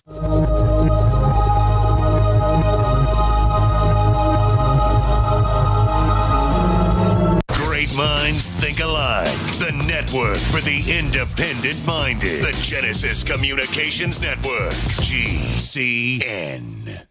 So here's what happened. I was placing an order online. The site went down. It just stopped responding. It took hours before it returned, but I'd already placed the order with another company. If your site goes down, you could lose business. And if you have a business or personal site, you'll want to know it's easy to run and it will stay online. At iWeb, your site is hosted on one of the most reliable networks in the world. Check it out. iWeb.com. That's iWeb.com. First came Attack of the Rockoids, and it was a critically acclaimed success. And now there's The Coming of the Protectors. A former military intelligence man is contacted by a space woman in a dream that turns out to be a nightmare because evil forces on her distant planet are planning to conquer the Earth. This is gripping science fiction of the classic kind. Attack of the Rockoids and The Coming of the Protectors. Find out more at rockoids.com. That's Rockoids, ROCKOIDS.com. I will never forget the day my son Jeremy told me he hated me and slammed the door in my face. I'm behavioral therapist Janet Lehman. Behavior problems can turn the child you love and your life into a nightmare. That's why my husband James and I created the Total Transformation, the step-by-step program that shows you how to fix the worst behavior problems and get your child to respect and listen to you again. No matter what the behavior, defiance, backtalk, angry outbursts, disrespect, we can help you stop it. Now you can get the Total Transformation for free. All you need to do is get the program and let us know how it works for you. You can keep it forever for free. Limited number of free programs available. Call now. 1-888-912-1595. 1-888-912-1595. That's 1-888-912-1595. 1-888-912-1595. For over 5 years, you've been hearing about the Berkey Guy, so you may know a few things about him. For example, you are well aware of the superior quality and effectiveness of Berkey water filters and accessories. But did you know the Berkeys have had independent lab tests done to prove just how effective they are? It's true, and he can email you the test results. Just visit goberkey.com. You may also know that the Berkey Guy has helped tens of thousands of people get better prepared. Now here's something you may not know. GoBerkey.com has amazing specials and deals all the time on a wide variety of survival and preparedness products, most ready to ship same day. Visit the Berkey Guy at GoBerkey.com and be sure to click the red Products on Sale Now button. You can always call toll-free 877-886-3653. Again, that's 877-886-3653. GoBerkey.com, home of the Berkey Guy. A little over a year ago, I began to do a lot of research into why, even though I had a pretty good-sized meal, that I was still starving. And my research led me to a well-known fact that most of the soils that we grow our crops on here in the United States and across the industrialized world are almost completely depleted of almost all of the key minerals and trace elements that our bodies need to rebuild themselves, fight off cancer, and be healthy. I then searched out the best vitamin and mineral company out there and discovered Youngevity. The Youngevity products are designed to give you the real nutrition you need, and once you've got that, you don't have to eat as much to be satisfied. I've lost 37 pounds in 2 months, simply getting the vitamins and minerals I need. Check it out for yourself. It's incredible. Go to InfoWarsTeam.com today and order your first canister of Beyond Tangy Tangerine Complete Multivitamin Mineral Complex Dietary Supplement. That's InfoWarsTeam.com. This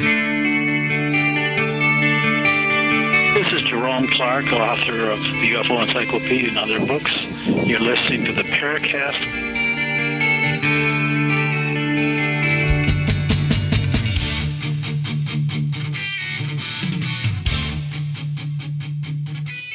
So there he is, the Chris O'Brien with the whatever Gene Steinberg and Rosemary Ellen Guiley. Chris asked her a question in our previous segment. Rosemary? People love that show, The Long Island Medium, and Teresa does seem to help many people.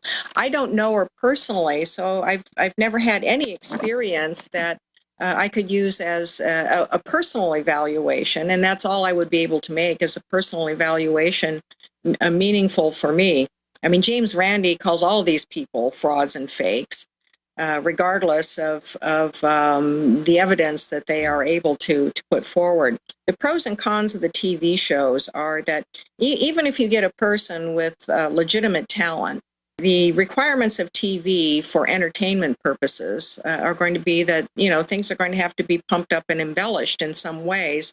And while I can't say that does happen on that show, it happens on most of these paranormal reality shows. Yeah, boy, I'll say. So, yeah, that's a hazard. I think people have to take that into consideration. But it doesn't mean that she doesn't have genuine ability. I've never heard of a medium or met a medium that's 100% anyway. That's 100% accurate all of the time. And, many of them have, who've tried to be perfect, they've really done themselves a lot of harm because they can't be perfect. It's virtually impossible.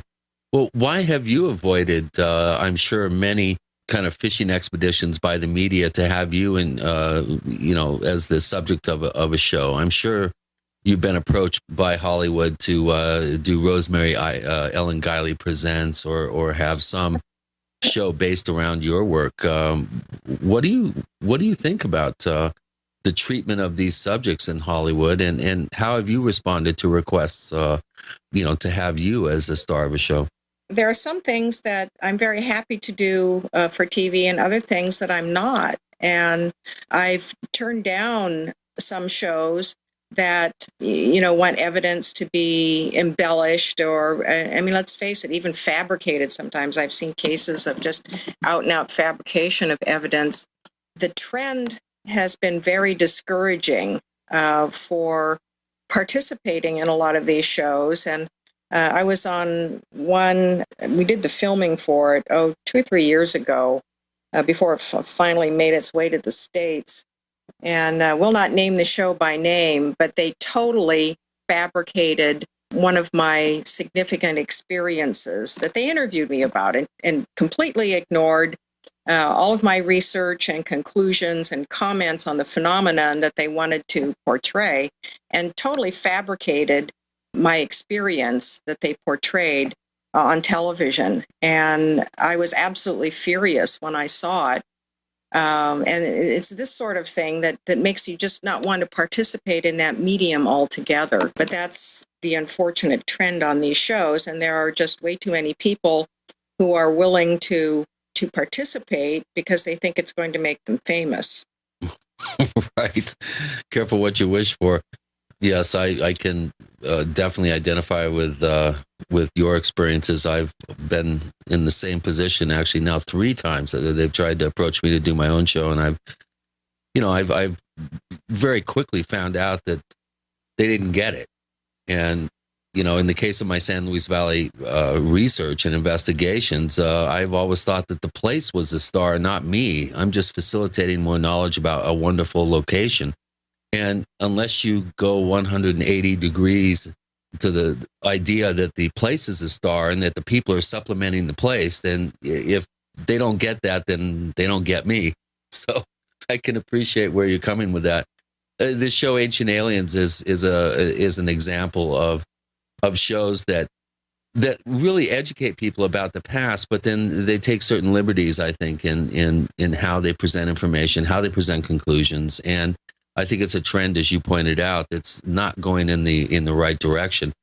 Well, let's move in a little different direction here today and continue on with some listener questions. We've got a bunch, and we've asked some already. You've answered some that have yet to be asked, but here's an interesting one. This is kind of a conundrum in my mind. And Techno Majid, who is a longtime poster at Paracast, at the Paracast forums, asks, how do ghosts and reincarnation coexist if both are real? What are ghosts? Are they spirits that haven't moved on to be reincarnated? Where do you come down with reincarnation, first of all? And then how do ghosts and reincarnation coexist?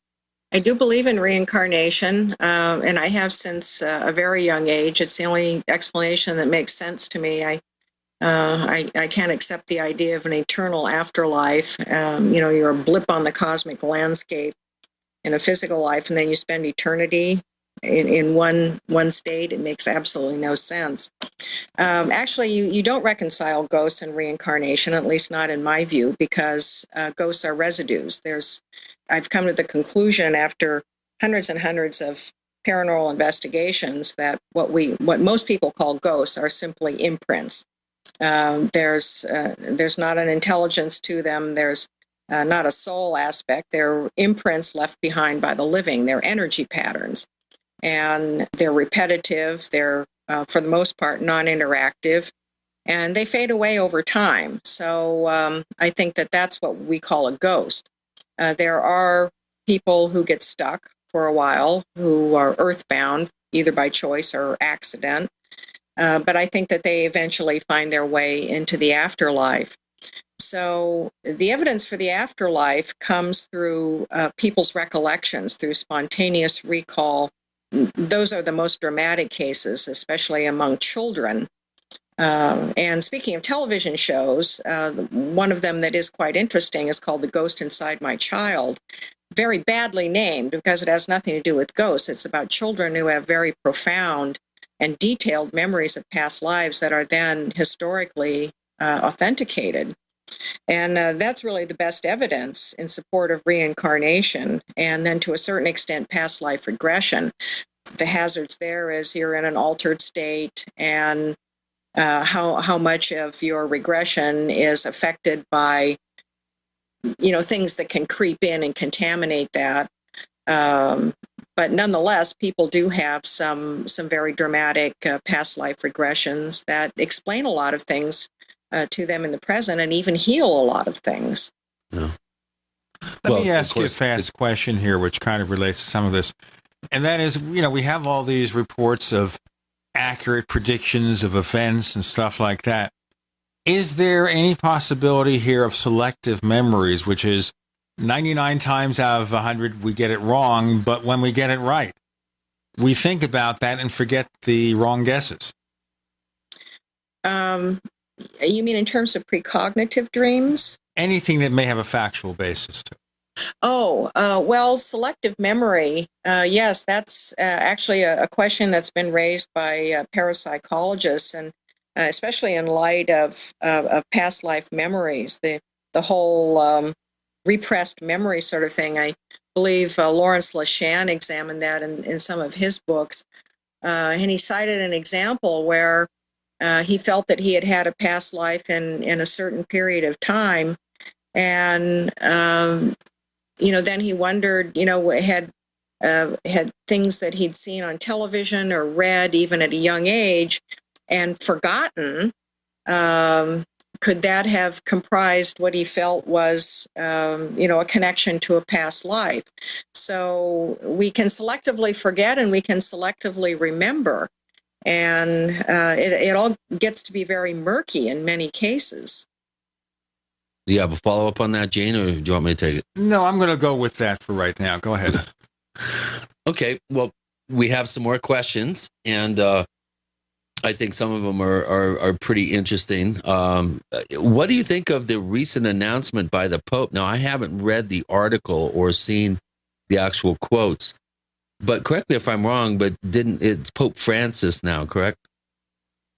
I believe so, but... Yeah. Didn't he say something last week, something to the effect of that hell was a construct made up by the Roman Catholic Church? Do you recall seeing anything about that? I have not seen that. The Pope certainly has been making some interesting statements, and actually I find it very refreshing because I think we really do need to get away from this idea that the afterlife is a static, eternal place of either pleasure or pain. Or if you're an unbaptized baby, limbo. Yes. That was always my favorite as the I'll tell you what, right now we're going to be in limbo if we don't do this break. Rosemary Ellen Guiley joining Gene and Chris. You like that, huh? You're in the Paracast.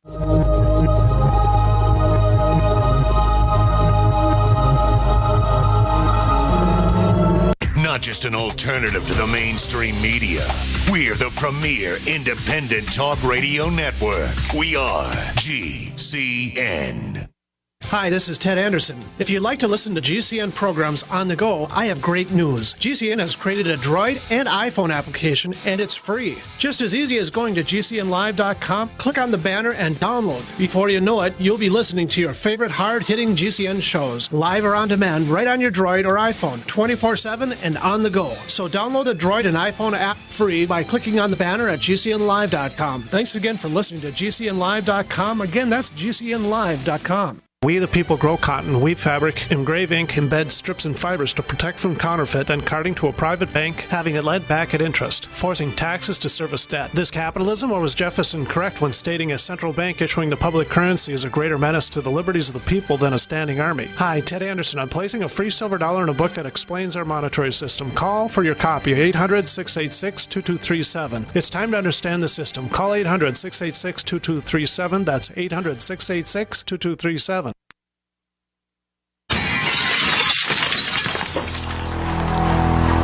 In the U.S., 1 in every 50 homes will have a break-in this year. Burglars call it smash and grab. Police call it robbery. We call it avoidable. We are Fake TV, a simple electronic device that can fool even professional burglars. Fake TV easily plugs into any outlet and simulates the changing colors of a television.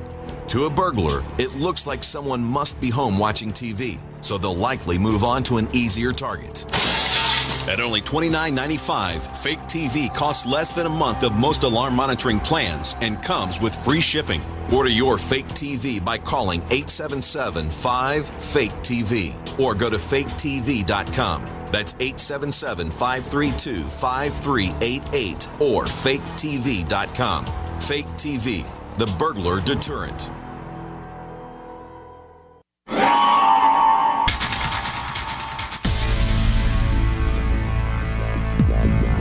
Welcome back to the Paracast, the gold standard of paranormal radio. And now, here's Gene Steinberg.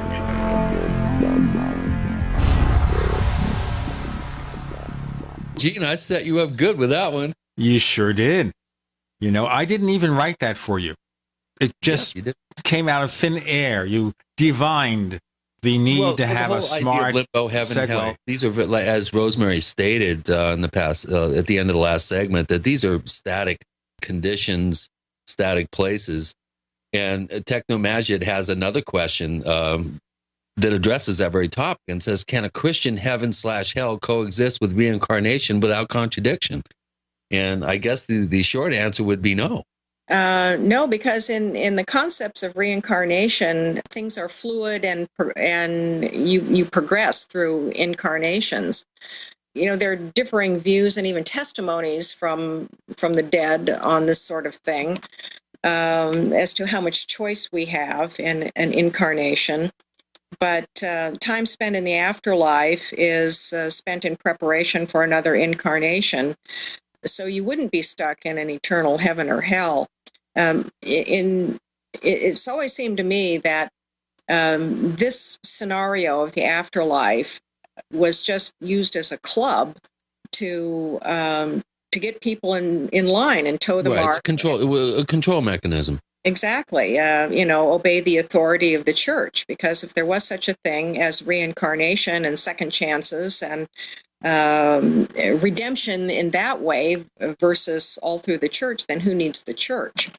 More people are having spiritual experiences that are demonstrating these other scenarios, that in fact there may be many possibilities. And getting back to our earlier discussion about, what do people experience in the afterlife? Is it like a self-catered experience? To a certain extent, I think yes. Initially, it's going to meet your expectations or perhaps even your fears. And we have NDEs where people feel that they've glimpsed a hell that they're afraid they're going to go into. For a fundamentalist Christian, their initial experience of the afterlife might conform to that they're going to be, greeted by angels and Jesus and sit at the right hand of God and prepare themselves for an eternity of unending but static, peace and happiness. My own belief is that might be the initial experience, but then that gives way to a bigger picture of the afterlife, and the soul moves into another state of being and awareness. Yeah. Do you want to follow up on that, Gene? I've got other questions here. Some people say you're in the Paracast. Others say you're in the question groove. Chris. Well, this comes from one of our recent signups at forum.theparacast.com. Her name is Constance, and She also helped edit my book. So this is fun to read a question from Jean down in Florida. She has several questions. Let's take them one at a time. Have you experienced, Rosemary, or do you know of others who have experienced being suddenly awakened from a deep sleep by hearing the voice of a well-known discarnate nearby in the room with you? Like actually being awakened by the sound of a voice in the room, for instance. I think that's what she's getting at. Yes, it's called direct voice dreaming. And I have written about it in one or more of my dream books where people are awakened from sleep and it's like a big voice booming literally in the air around them. And these are often part of transition dreams. They often occur to people when they're going through major life changes. They're at a crossroads. Some big things are about to happen. And the voice of authority will, as people, that's how they describe it. It's like a voice of authority or the voice of God even will say Don't something. do that. Go with it, baby. Exactly. That's exactly it. It's often predictive in nature. Right. I'm off the top of my head, I'm not aware of any cases where the voice is identified with a well-known dead person. People usually describe it as like the voice of God or a big authority voice. I remember one case I described in one of my dream books, a woman who was leading a which she felt was a very comfortable life. And she had this direct voice dream where the voice told her that you will move, people will die. And it was something to that effect. And within months, her whole life had changed. You know, she was divorced. People around her who were good friends or family members had died. She'd moved. She'd changed careers. And she felt that somehow this voice had prepared her in some way, even though initially she didn't know what to think of it. But I guess the short answer to the question is yes, these kinds of dreams do occur. Okay, well, here's one. I'm wondering if Constance has had these things happen to her, and because of the way she's asking the questions. The second one is: have you experienced a sense while awake of the presence of a beloved disincarnate's consciousness occupying a space adjacent to your own consciousness and experiencing that individual's emotional state? That's described quite a bit in what's called the after-death communications literature. And one of the first books that was a big hit in that regard was Hello from Heaven by Bill and Judy Guggenheim. And there have been other books since then that describe the contact experiences that people have with the dead. And many times people will describe being in waking consciousness and then suddenly feeling the presence of someone that they can identify the person who they can't see, but they feel it very palpably, often next to them. And the presence may just last a few seconds. There may be some sort of telepathic communication or maybe just a sense of a presence. And that's described quite a bit. Yeah, I may have even had something like that happen to me once or twice, but I think back in college that may have been due to other factors. Possibly what I had imbibed. Here's Constance's last question, and I think it may be coming from a personal experience, but I'm not sure. Have you, Rosemary, experienced or know of anyone else who has experienced a rapid, sudden upsurge of powerful energy within your body that you sensed or knew was being produced by a beloved disincarnate, and it was powerful enough to cause a strong physical reaction in your body? For example, throwing your arms upward, the energy apparently exiting at your fingertips, followed by trembling in your arms and upper body, lasting for 10 or 15 minutes. Sounds like Constance has had a couple of interesting experiences. Now, have you ever heard of this kind of actual, real physical manipulation of the receiver of this type of energy? It sounds like she's describing a kind of kundalini rising, a sudden burst of Kundalini energy. And I've not had that experience myself, but many people who describe feeling the sudden presence of someone who's passed on, and yes, I have had that experience myself, where it's like, oh, so-and-so is here. And, you can feel their presence near you. They do describe sensory phenomena like a tingling of the skin, a buzzing maybe in the ears, a rush of energy. I haven't encountered anything quite as dramatic as what she's described. But it could very well be that if you're discarnate and you're in another form of energy, that could definitely affect your own energy field. Right. And I think a lot of it would depend upon the sensitivity of the living. The book is called Dream Messages from the Afterlife. The author here is Rosemary Ellen Guiley.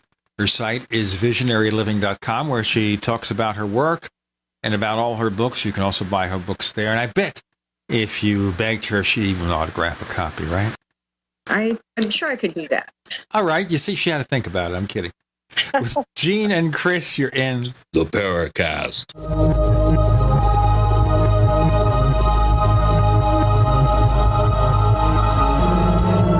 Neighbors, are you tired of dealing with a slow web hosting provider?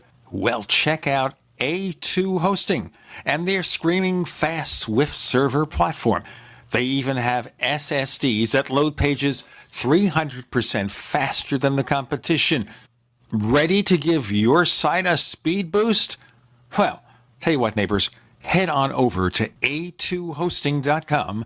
That's A2, that's number 2, a2hosting.com.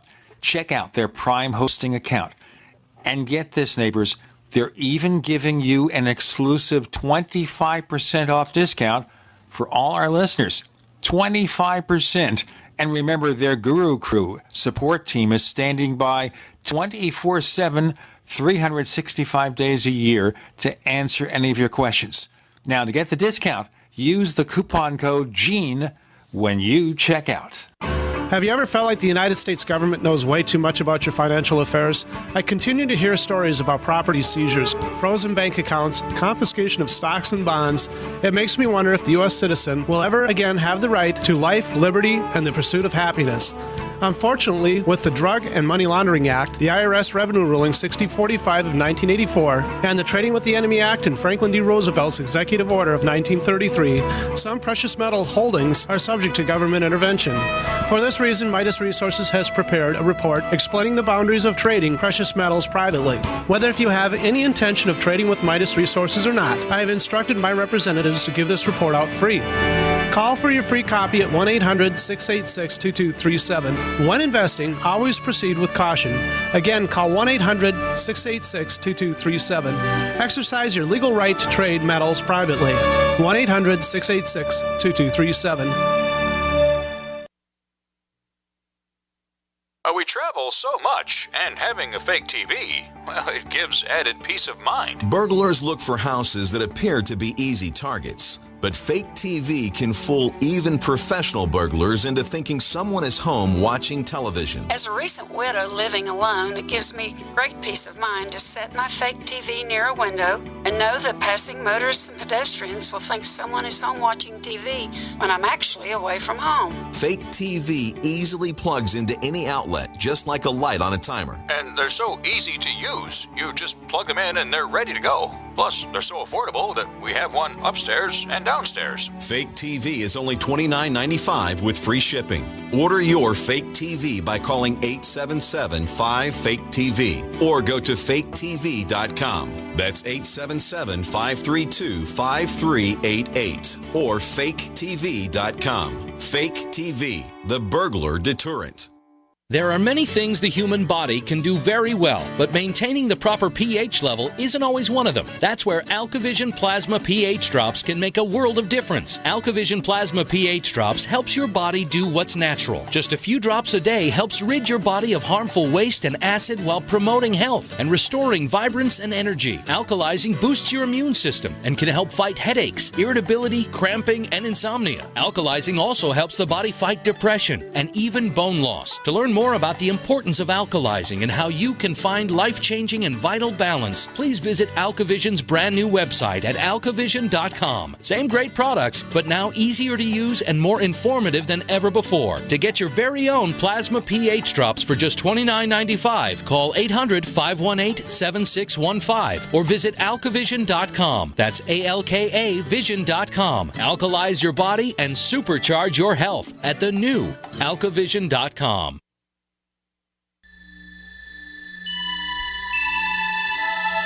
This is Jacques Vallée. You're listening to the Paracast, the gold standard of paranormal radio.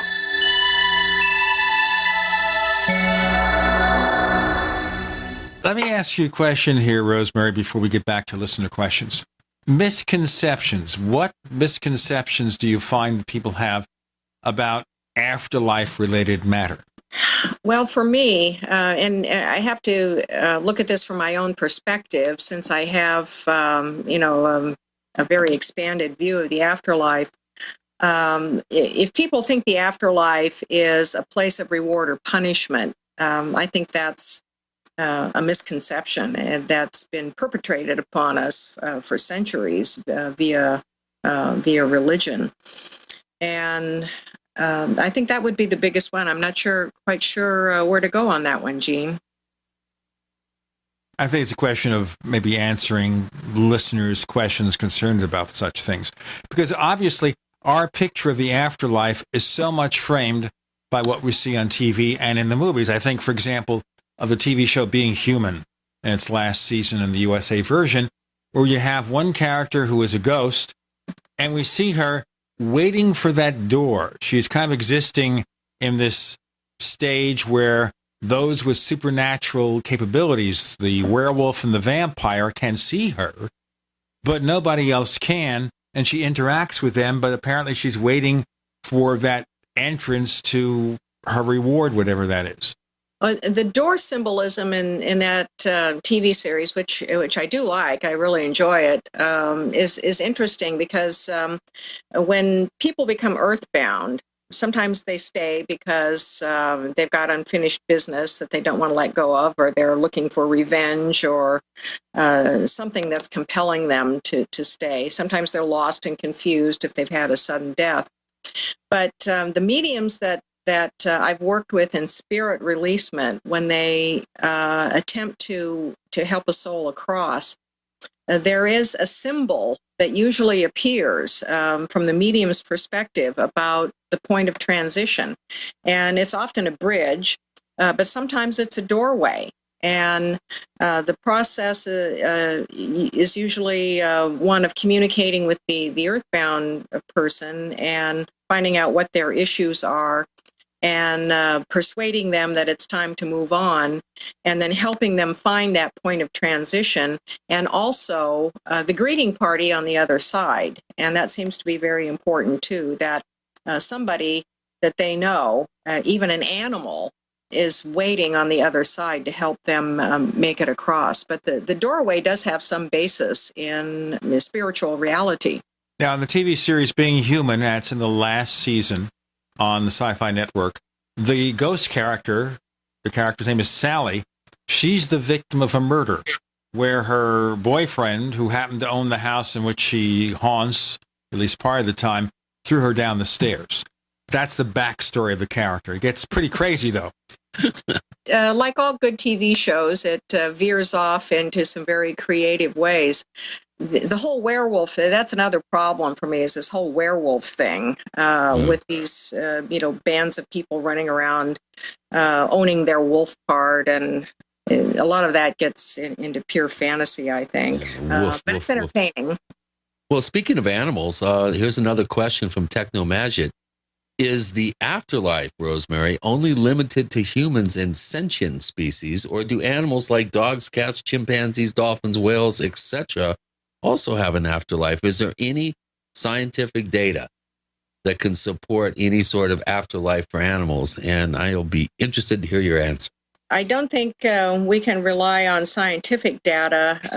I mean, these are all subjective experiences, of course, but I do believe that animals have souls and that they go to an afterlife too. And people will have after post-death reunions with their pets as well in very dramatic ways. Yeah, that's actually fairly common. It is. And I do have a chapter on animals in my book. They are equally powerful for people because we are so connected to our pets. I'd like to mention one very odd experience that was documented in the psychical research literature in the early 20th century, and it happened to a man in England. And he had a hunting dog named Bob, and one night he had a very vivid dream that Bob was drowning and was calling out to him for help. And it seemed like this animal could communicate with him. It was asking him for help and was drowning. And it was so real that it shook him awake, and he was really upset by it. So he shared it with his family the next day. They all kind of laughed it off. Well, Bob went missing that day. Bob didn't come around for his meals. And so a search went out for him, and the dog's carcass was found in a river by 2 railroad workers. The poor dog had been hit by a train, flung off into the river. A vet claimed that probably the impact should have killed the dog instantly, but the man could not get it out of his head that the dog, he'd had the dream on the night of the dog's death that Bob drowned, and that in his final moments was calling out to him for help. And he said, "I'm not sure why I had this dream. I liked Bob, I thought he was a wonderful dog. He wasn't my favorite dog. He was really my daughter's dog. But I really think that for reasons we don't understand, Bob called out to me in his last moments of life." And that was researched by psychical researchers. So much interesting about pets. And one person was mentioning to me that sometimes the pet chooses its master as much as you choose the pet. And the only way I'll define that is our dog Teddy Bear is a Bichon. He's a rescue. He was taken in by an organization called Bichon for Kids, FUR. The site is bichonforkids.com if you want to check them out and maybe even get your own pet. And we had to literally apply for the privilege of adopting him. And supposedly they prepped him, however they prep him for this. And when we met him and we drove from Phoenix to San Diego to pick him up, he was all primed and ready for us. He was on his best behavior. He was happy. He was ready for us. And I started thinking at that point as we took him home, you know what? Did we really choose this guy, or is he just waiting for us to find him? It probably was a little Godfather. probably was a little bit about both. There are so many cases where people feel their pets have reincarnated and come back to be with them. All right. That's interesting. Do we have any sort of anecdotal information on that in that regard? Has to be a quick anecdote. We have 45 seconds for the segment, but you can start. Oftentimes the animal will have the same characteristics, the same physical characteristics, or the same personality as the previous pet. And I've discussed some of these accounts. I get a lot of them in emails, and I've published a lot of them in my newsletter, Strange Dimensions, which people can read on my website, visionaryliving.com. And people are convinced that, one pet wants to be with them again, and it finds them, sometimes through adoption, in another form. Ooh. We have Rosemary Ellen Guiley. The book is Dream Messages from the Afterlife. We're also talking about your pets. We'll change this to Pets from the Afterlife, I guess. With Gina and Chris, you're in the Paracast. Free from the shackles of corporate America, we're the place for independent thinkers. GCN.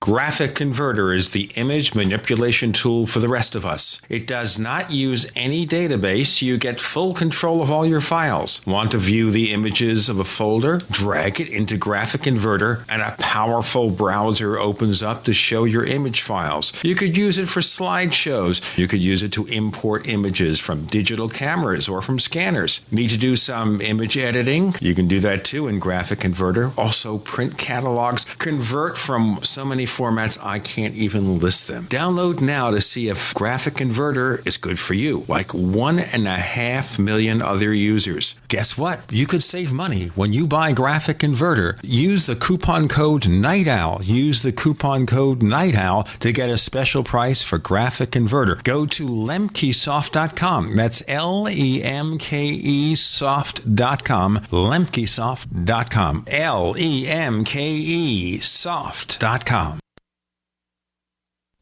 Great news, pure water lovers.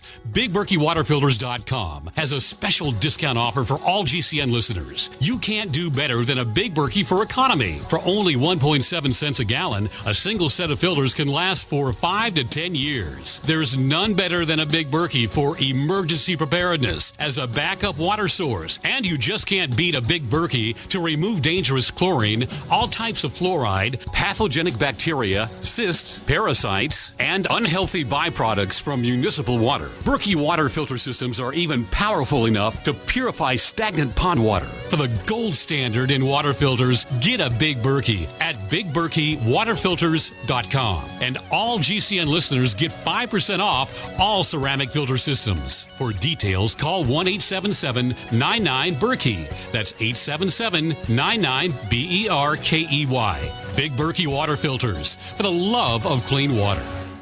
It's time to get your green on with the great green sale from Freeze Dry Guy. Now through St. Patrick's Day, March 17th, cases of delicious freeze-dried vegetables, green beans, and green peas are now on sale at veteran-owned freezedryguy.com. You don't need to be Irish to feel like you have pots of gold with a healthy supply of these delicious, nutritious green vegetables. They're perfect for your emergency preparedness needs or outdoor activities from camping to RV travel. Green beans and green peas, easy to prepare, easy to enjoy, and now easier than ever to buy. How about some greenbacks in your wallet or purse just for ordering? Act now, and Freeze Dry Guy will give you $25 in survival bucks for every case you purchase by St. Patty's Day. So get your green on now, veggie lovers. Call 866-404-3663, 866-404-FOOD, or log on to freezedryguy.com, freezedryguy.com. It's no secret that silver is one of the oldest known natural antibiotics, but the mainstream media will never tell we the people this information. Why? Many drug companies and politicians have dangerous alliances that manipulate the way we live by prescribing drugs that only manage disease, keeping us dependent on big pharma. And with Obamacare at our doorstep, we are now forced into a system that many of us do not want any part of. And no man or government has the right to dictate how we as free people choose to take care of our health. The patriots at utopiasilver.com hold this truth dear. Colloidal and ionic silver supplements from utopiasilver.com open the door to a whole new world of natural healing for the body and the mind. Visit utopiasilver.com and discover the safe and effective health benefits of colloidal and ionic silver. Call 888-213-4338, 888-213-4338, and talk to the patriots at utopiasilver.com, a leading source of natural healing using colloidal silver, colloidal gold, minerals, vitamins, and herbs. utopiasilver.com.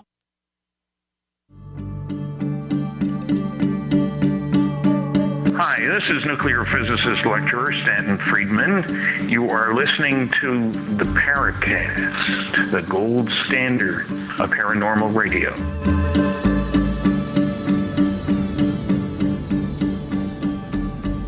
I thought Chris was going to say woof woof. The woof woof.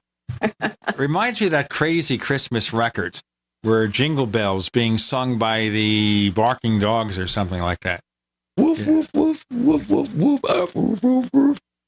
In fact, Chris is the guy who did the voices. No, he wasn't. I don't even think Chris was born when they had that. Rosemary Ellen Guiley joining us. We have questions from listeners. A couple of segments left. Have we gone through all of them yet, Chris? There are still a few left, but here's one, Rosemary. I've got to ask this. We have, as you know, our listening audience runs the gamut from credentialed scientists, engineers, ex-military, and a lot of them are highly skeptical of research that relies on mostly anecdotal reports. I'm sure over the course of the many years that you've written 50 plus books, 9 encyclopedias, you get that person that comes up to you and says, Rosemary, you've done all this work and everything. How can I suspend my scientific disbelief and buy into any of this? Your past appearances related to the jinn, for instance, have sparked some real pointed debate over the validity of some of your conclusions that you've come up with. How do you reconcile some of these highly skeptical people coming to you and saying, well, there is no proof for any of this, that this is all just entertainment? How would you direct somebody in the direction of changing their very static, empirical view of these things? How can you take a hard-boiled skeptic and get them to open up to the possibilities of the many things, not only dreams and the jinn and other, elementals and other subjects that you cover? How do you get them to open up to the possibility that your research is valid? These are some pretty sticky questions that anyone in metaphysics or the paranormal comes up against time and time again. And certainly there have been many learned people over at least the past century or two that have attempted to apply science to these areas, and they often come up wanting. As anyone knows from a study of the literature, we've got some very convincing statistical analyses of ESP and psi and PK, and beyond that, it all starts to fall apart scientifically because you're dealing with these subjective experiences. And here's the orientation on my work, and I'm very upfront about it. I'm an experiencer, and I have been from a very early age. So for me, these realities have been present. They've been part of my ordinary reality, so to speak, and I do not doubt that they exist. Most people come into inquiries and explorations of these subjects from their own personal experiences. The experience doesn't seem, these are, what should I say, their experiences happen to the open-minded and to the skeptical alike. And sometimes for people who want to consider only science, they can really shake up a worldview when people have some sort of experience that they can't fit into their particular paradigm. And so what do we do with these experiences? Well, we can either dismiss them because they don't fit science, in which case we shut ourselves off from whatever they have to teach us, or we can embrace them and integrate them and try and figure them out as to their meaning. Years ago, when I was much more involved in parapsychology, I met Rhea White, who's passed on now. She's in the afterlife, but she edited the Journal of the American Society for Psychical Research for a number of years. And she also coined the term exceptional human experience because it became very apparent to her that we can pile up thousands of statistics trying to demonstrate whether ESP exists. And what does that do for us? It doesn't really help us in the long run grapple with our personal experiences.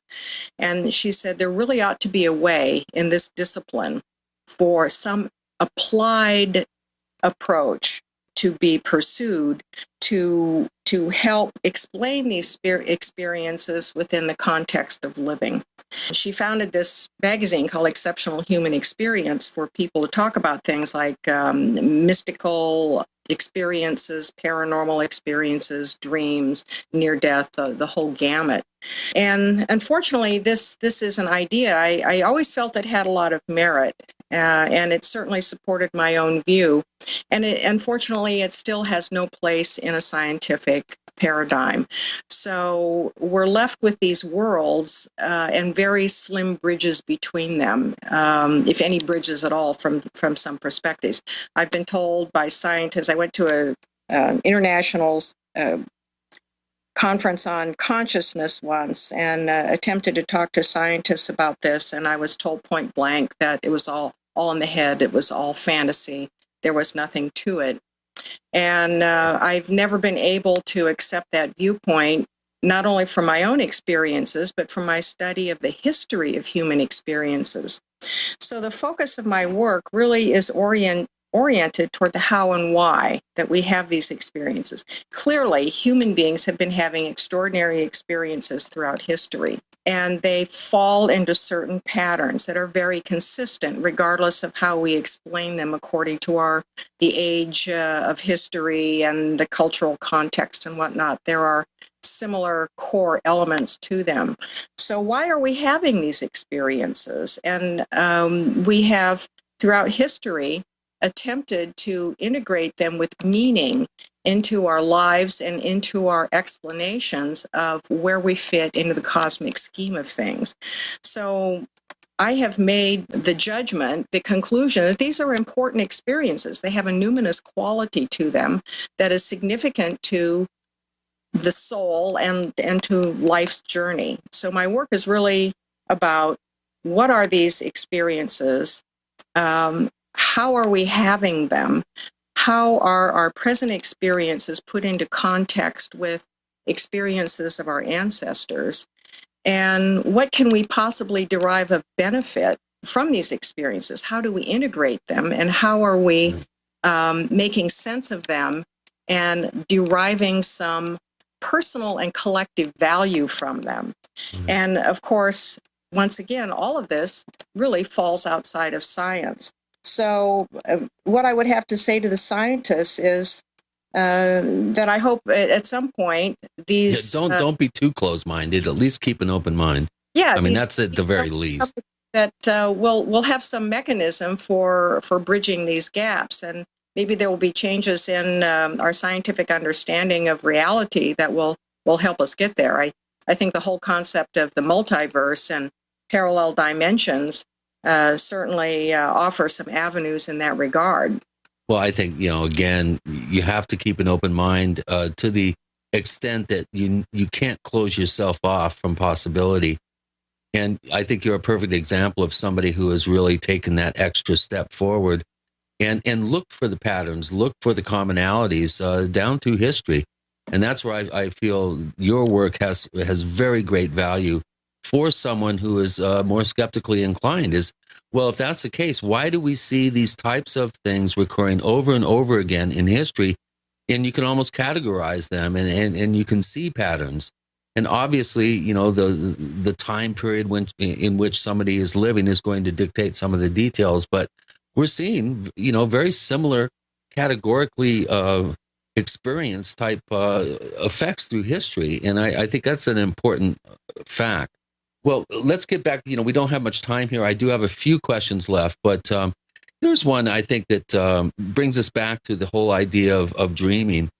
And this comes from Wade Ridsdale, who is a longtime poster at forum.theparacast.com.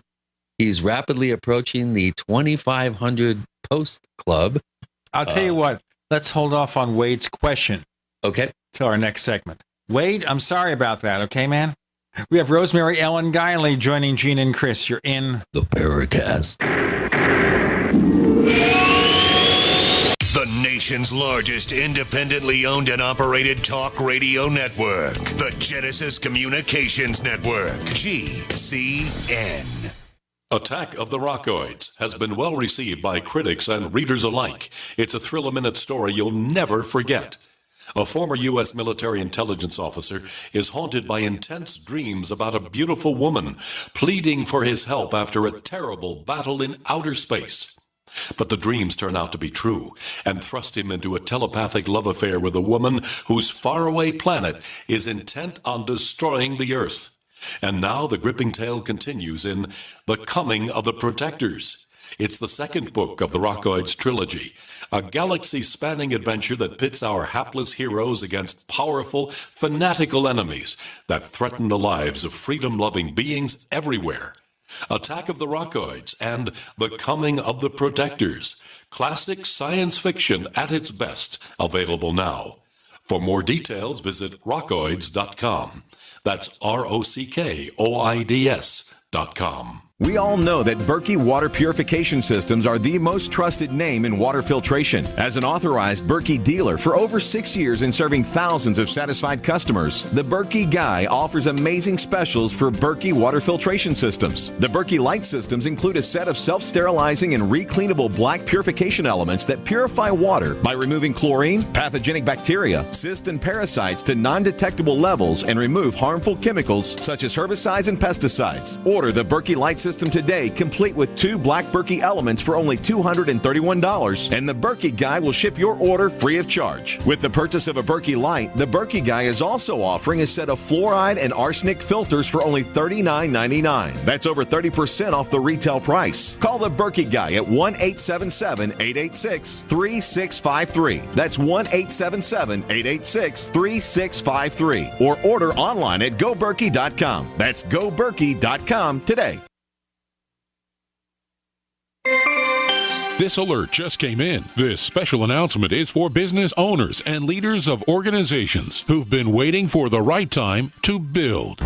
General Steel has made it impossible to wait any longer with rock-bottom prices that could save you thousands. That's right, General Steel, America's leader in pre-engineered structures, is offering buildings at prices you will never see again. Don't miss these prices. A 50 by 100 for under $30,000. You heard right. That's 5,000 square feet under $30,000. Manufacturers, if you need a larger building, try a 100 by 100 commercial building for $129,000. You can't afford to rent with these prices. Imagine a 70 by 100 foot church building for under $69,000. With the economy improving and interest rates still at historic lows, you can't afford to wait. So call 866-91-STEEL. Lock in your price now. Take delivery in spring. 866-91-STEEL. That's 866-917-8335. Hi, I'm Dr. Joel Wallach, the Dead Doctors Don't Lie guy. There's no reason why you shouldn't live to be at least 100 and have a great time getting there. And I'm going to give you a free copy of my lecture that tells you exactly how to do it. In fact, after you've lived a long and healthy life, there should be only 2 documents in your medical chart, a birth certificate and a death certificate. I'm Dr. Wallach with a warning. If you have a 4-inch medical chart, if you take prescription drugs for high cholesterol, high blood pressure, arthritis, joint pains, and other health issues, the medical profession is failing you. They're using you for an ATM machine. My free lecture is going to reveal what pharmaceutical companies don't want you to know. There's been groundbreaking research and discoveries on how to effectively treat or eliminate over 900 different diseases naturally, and it's all in my free lecture called Deadly Recipe.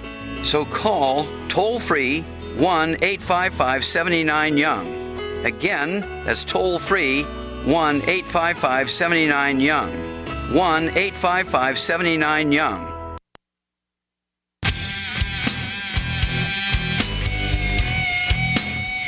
This is Kurt Sotheby, author of UFO Mysteries, and you're listening to the Paracast. I know Wade was a very patient man for tolerating this break right at the beginning of his question. But here it is. Chris, go ahead, please.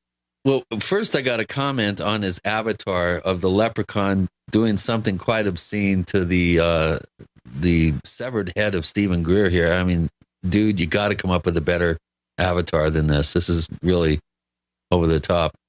Anyway, getting back on the question here. He says, being that I'm a mid-level lucid dreamer, I'm not sure what that means, and I frequently consciously interact with my dreams, editing them on the fly, as it were. If such an occurrence would happen to me, how would I know it? Because I'm just as likely to create a simulation of contact. Well, that's assuming that anything that you direct in a lucid dream is an artificial construct that has no meaning. And I'm not a regular lucid dreamer myself.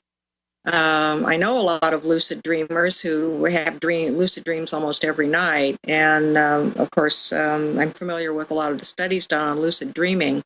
And this is a whole nother aspect of consciousness that we still don't know a whole lot about, this ability to enter the dream state and direct the dream. And of course, the master of all was Robert Monroe, who learned how to do that. Usually in the hypnagogic stages of sleep, propelling himself out of body and then having these lucid experiences. So why would we make the assumption that anything that we cause to happen in a lucid dream state has any less reality than what we do in waking life? To me, it's the dream, these afterlife dream experiences that have lucidity in them, why would they be any more real or less real than a lucid dream? Right. Well, how do we know that the dream isn't reality and that our reality is the dream? Ooh. Of course, that's been a philosophical question through the ages, that we're not... that real life is the dream, and we're having different levels of dreaming. So we have these different states of consciousness, and I don't think that we can discriminate that one is real and has validity, and another does not. Yeah, I've often wondered that. Sometimes my life seems like a dream, and sometimes my dreams seem more real. But that's a whole nother show. Okay, here's a good one. This is another question from Polterwurst, who is, again, a longtime poster at forum.theparacast.com. For all you new listeners out there, join up. Get your questions answered by our guests here at the Paracast. Polterwurst asks, where is, quote unquote, our consciousness during dreamless sleep or anesthesia? Good question. I would have to speculate on that one, that it may be out of body. I think that whenever we dream, we go out of body. And that may happen during anesthesia. I'm not really certain about anesthesia, but in dreamless, we do have stages where we are in dreamless sleep, but that could still mean that our consciousness is out doing something that we're just not aware of. Nobody really knows the answer to that. Okay. I like the concept, though, that our dreams are the reality and our reality is a dream. So how do we wake up from this nightmare? I've wondered that, yes. Well, that's the other question, too. Is our reality just a shared consciousness? Right, or some sort of software-generated construct. We also, by the way, had something here, some further discussion about the questions for Rosemary just posted in our forums. I don't think it's a question more than a comment, but just wanted to bring it to Chris's attention. We get these questions up until the last possible second. But I'm serious here. What do you think, Rosemary? How much of our reality is a shared reality that we're all sharing the same dream that we each contribute to somehow? I believe we do live in a consensus reality, and that we are constantly either reinforcing or even inventing this consensus reality that seems to function on a very remote level from ordinary waking consciousness. And what the mechanism behind that is, I can't even fathom, but I do subscribe to the view that there are many parallel realities where versions of ourselves exist in other ways, doing other things. And that's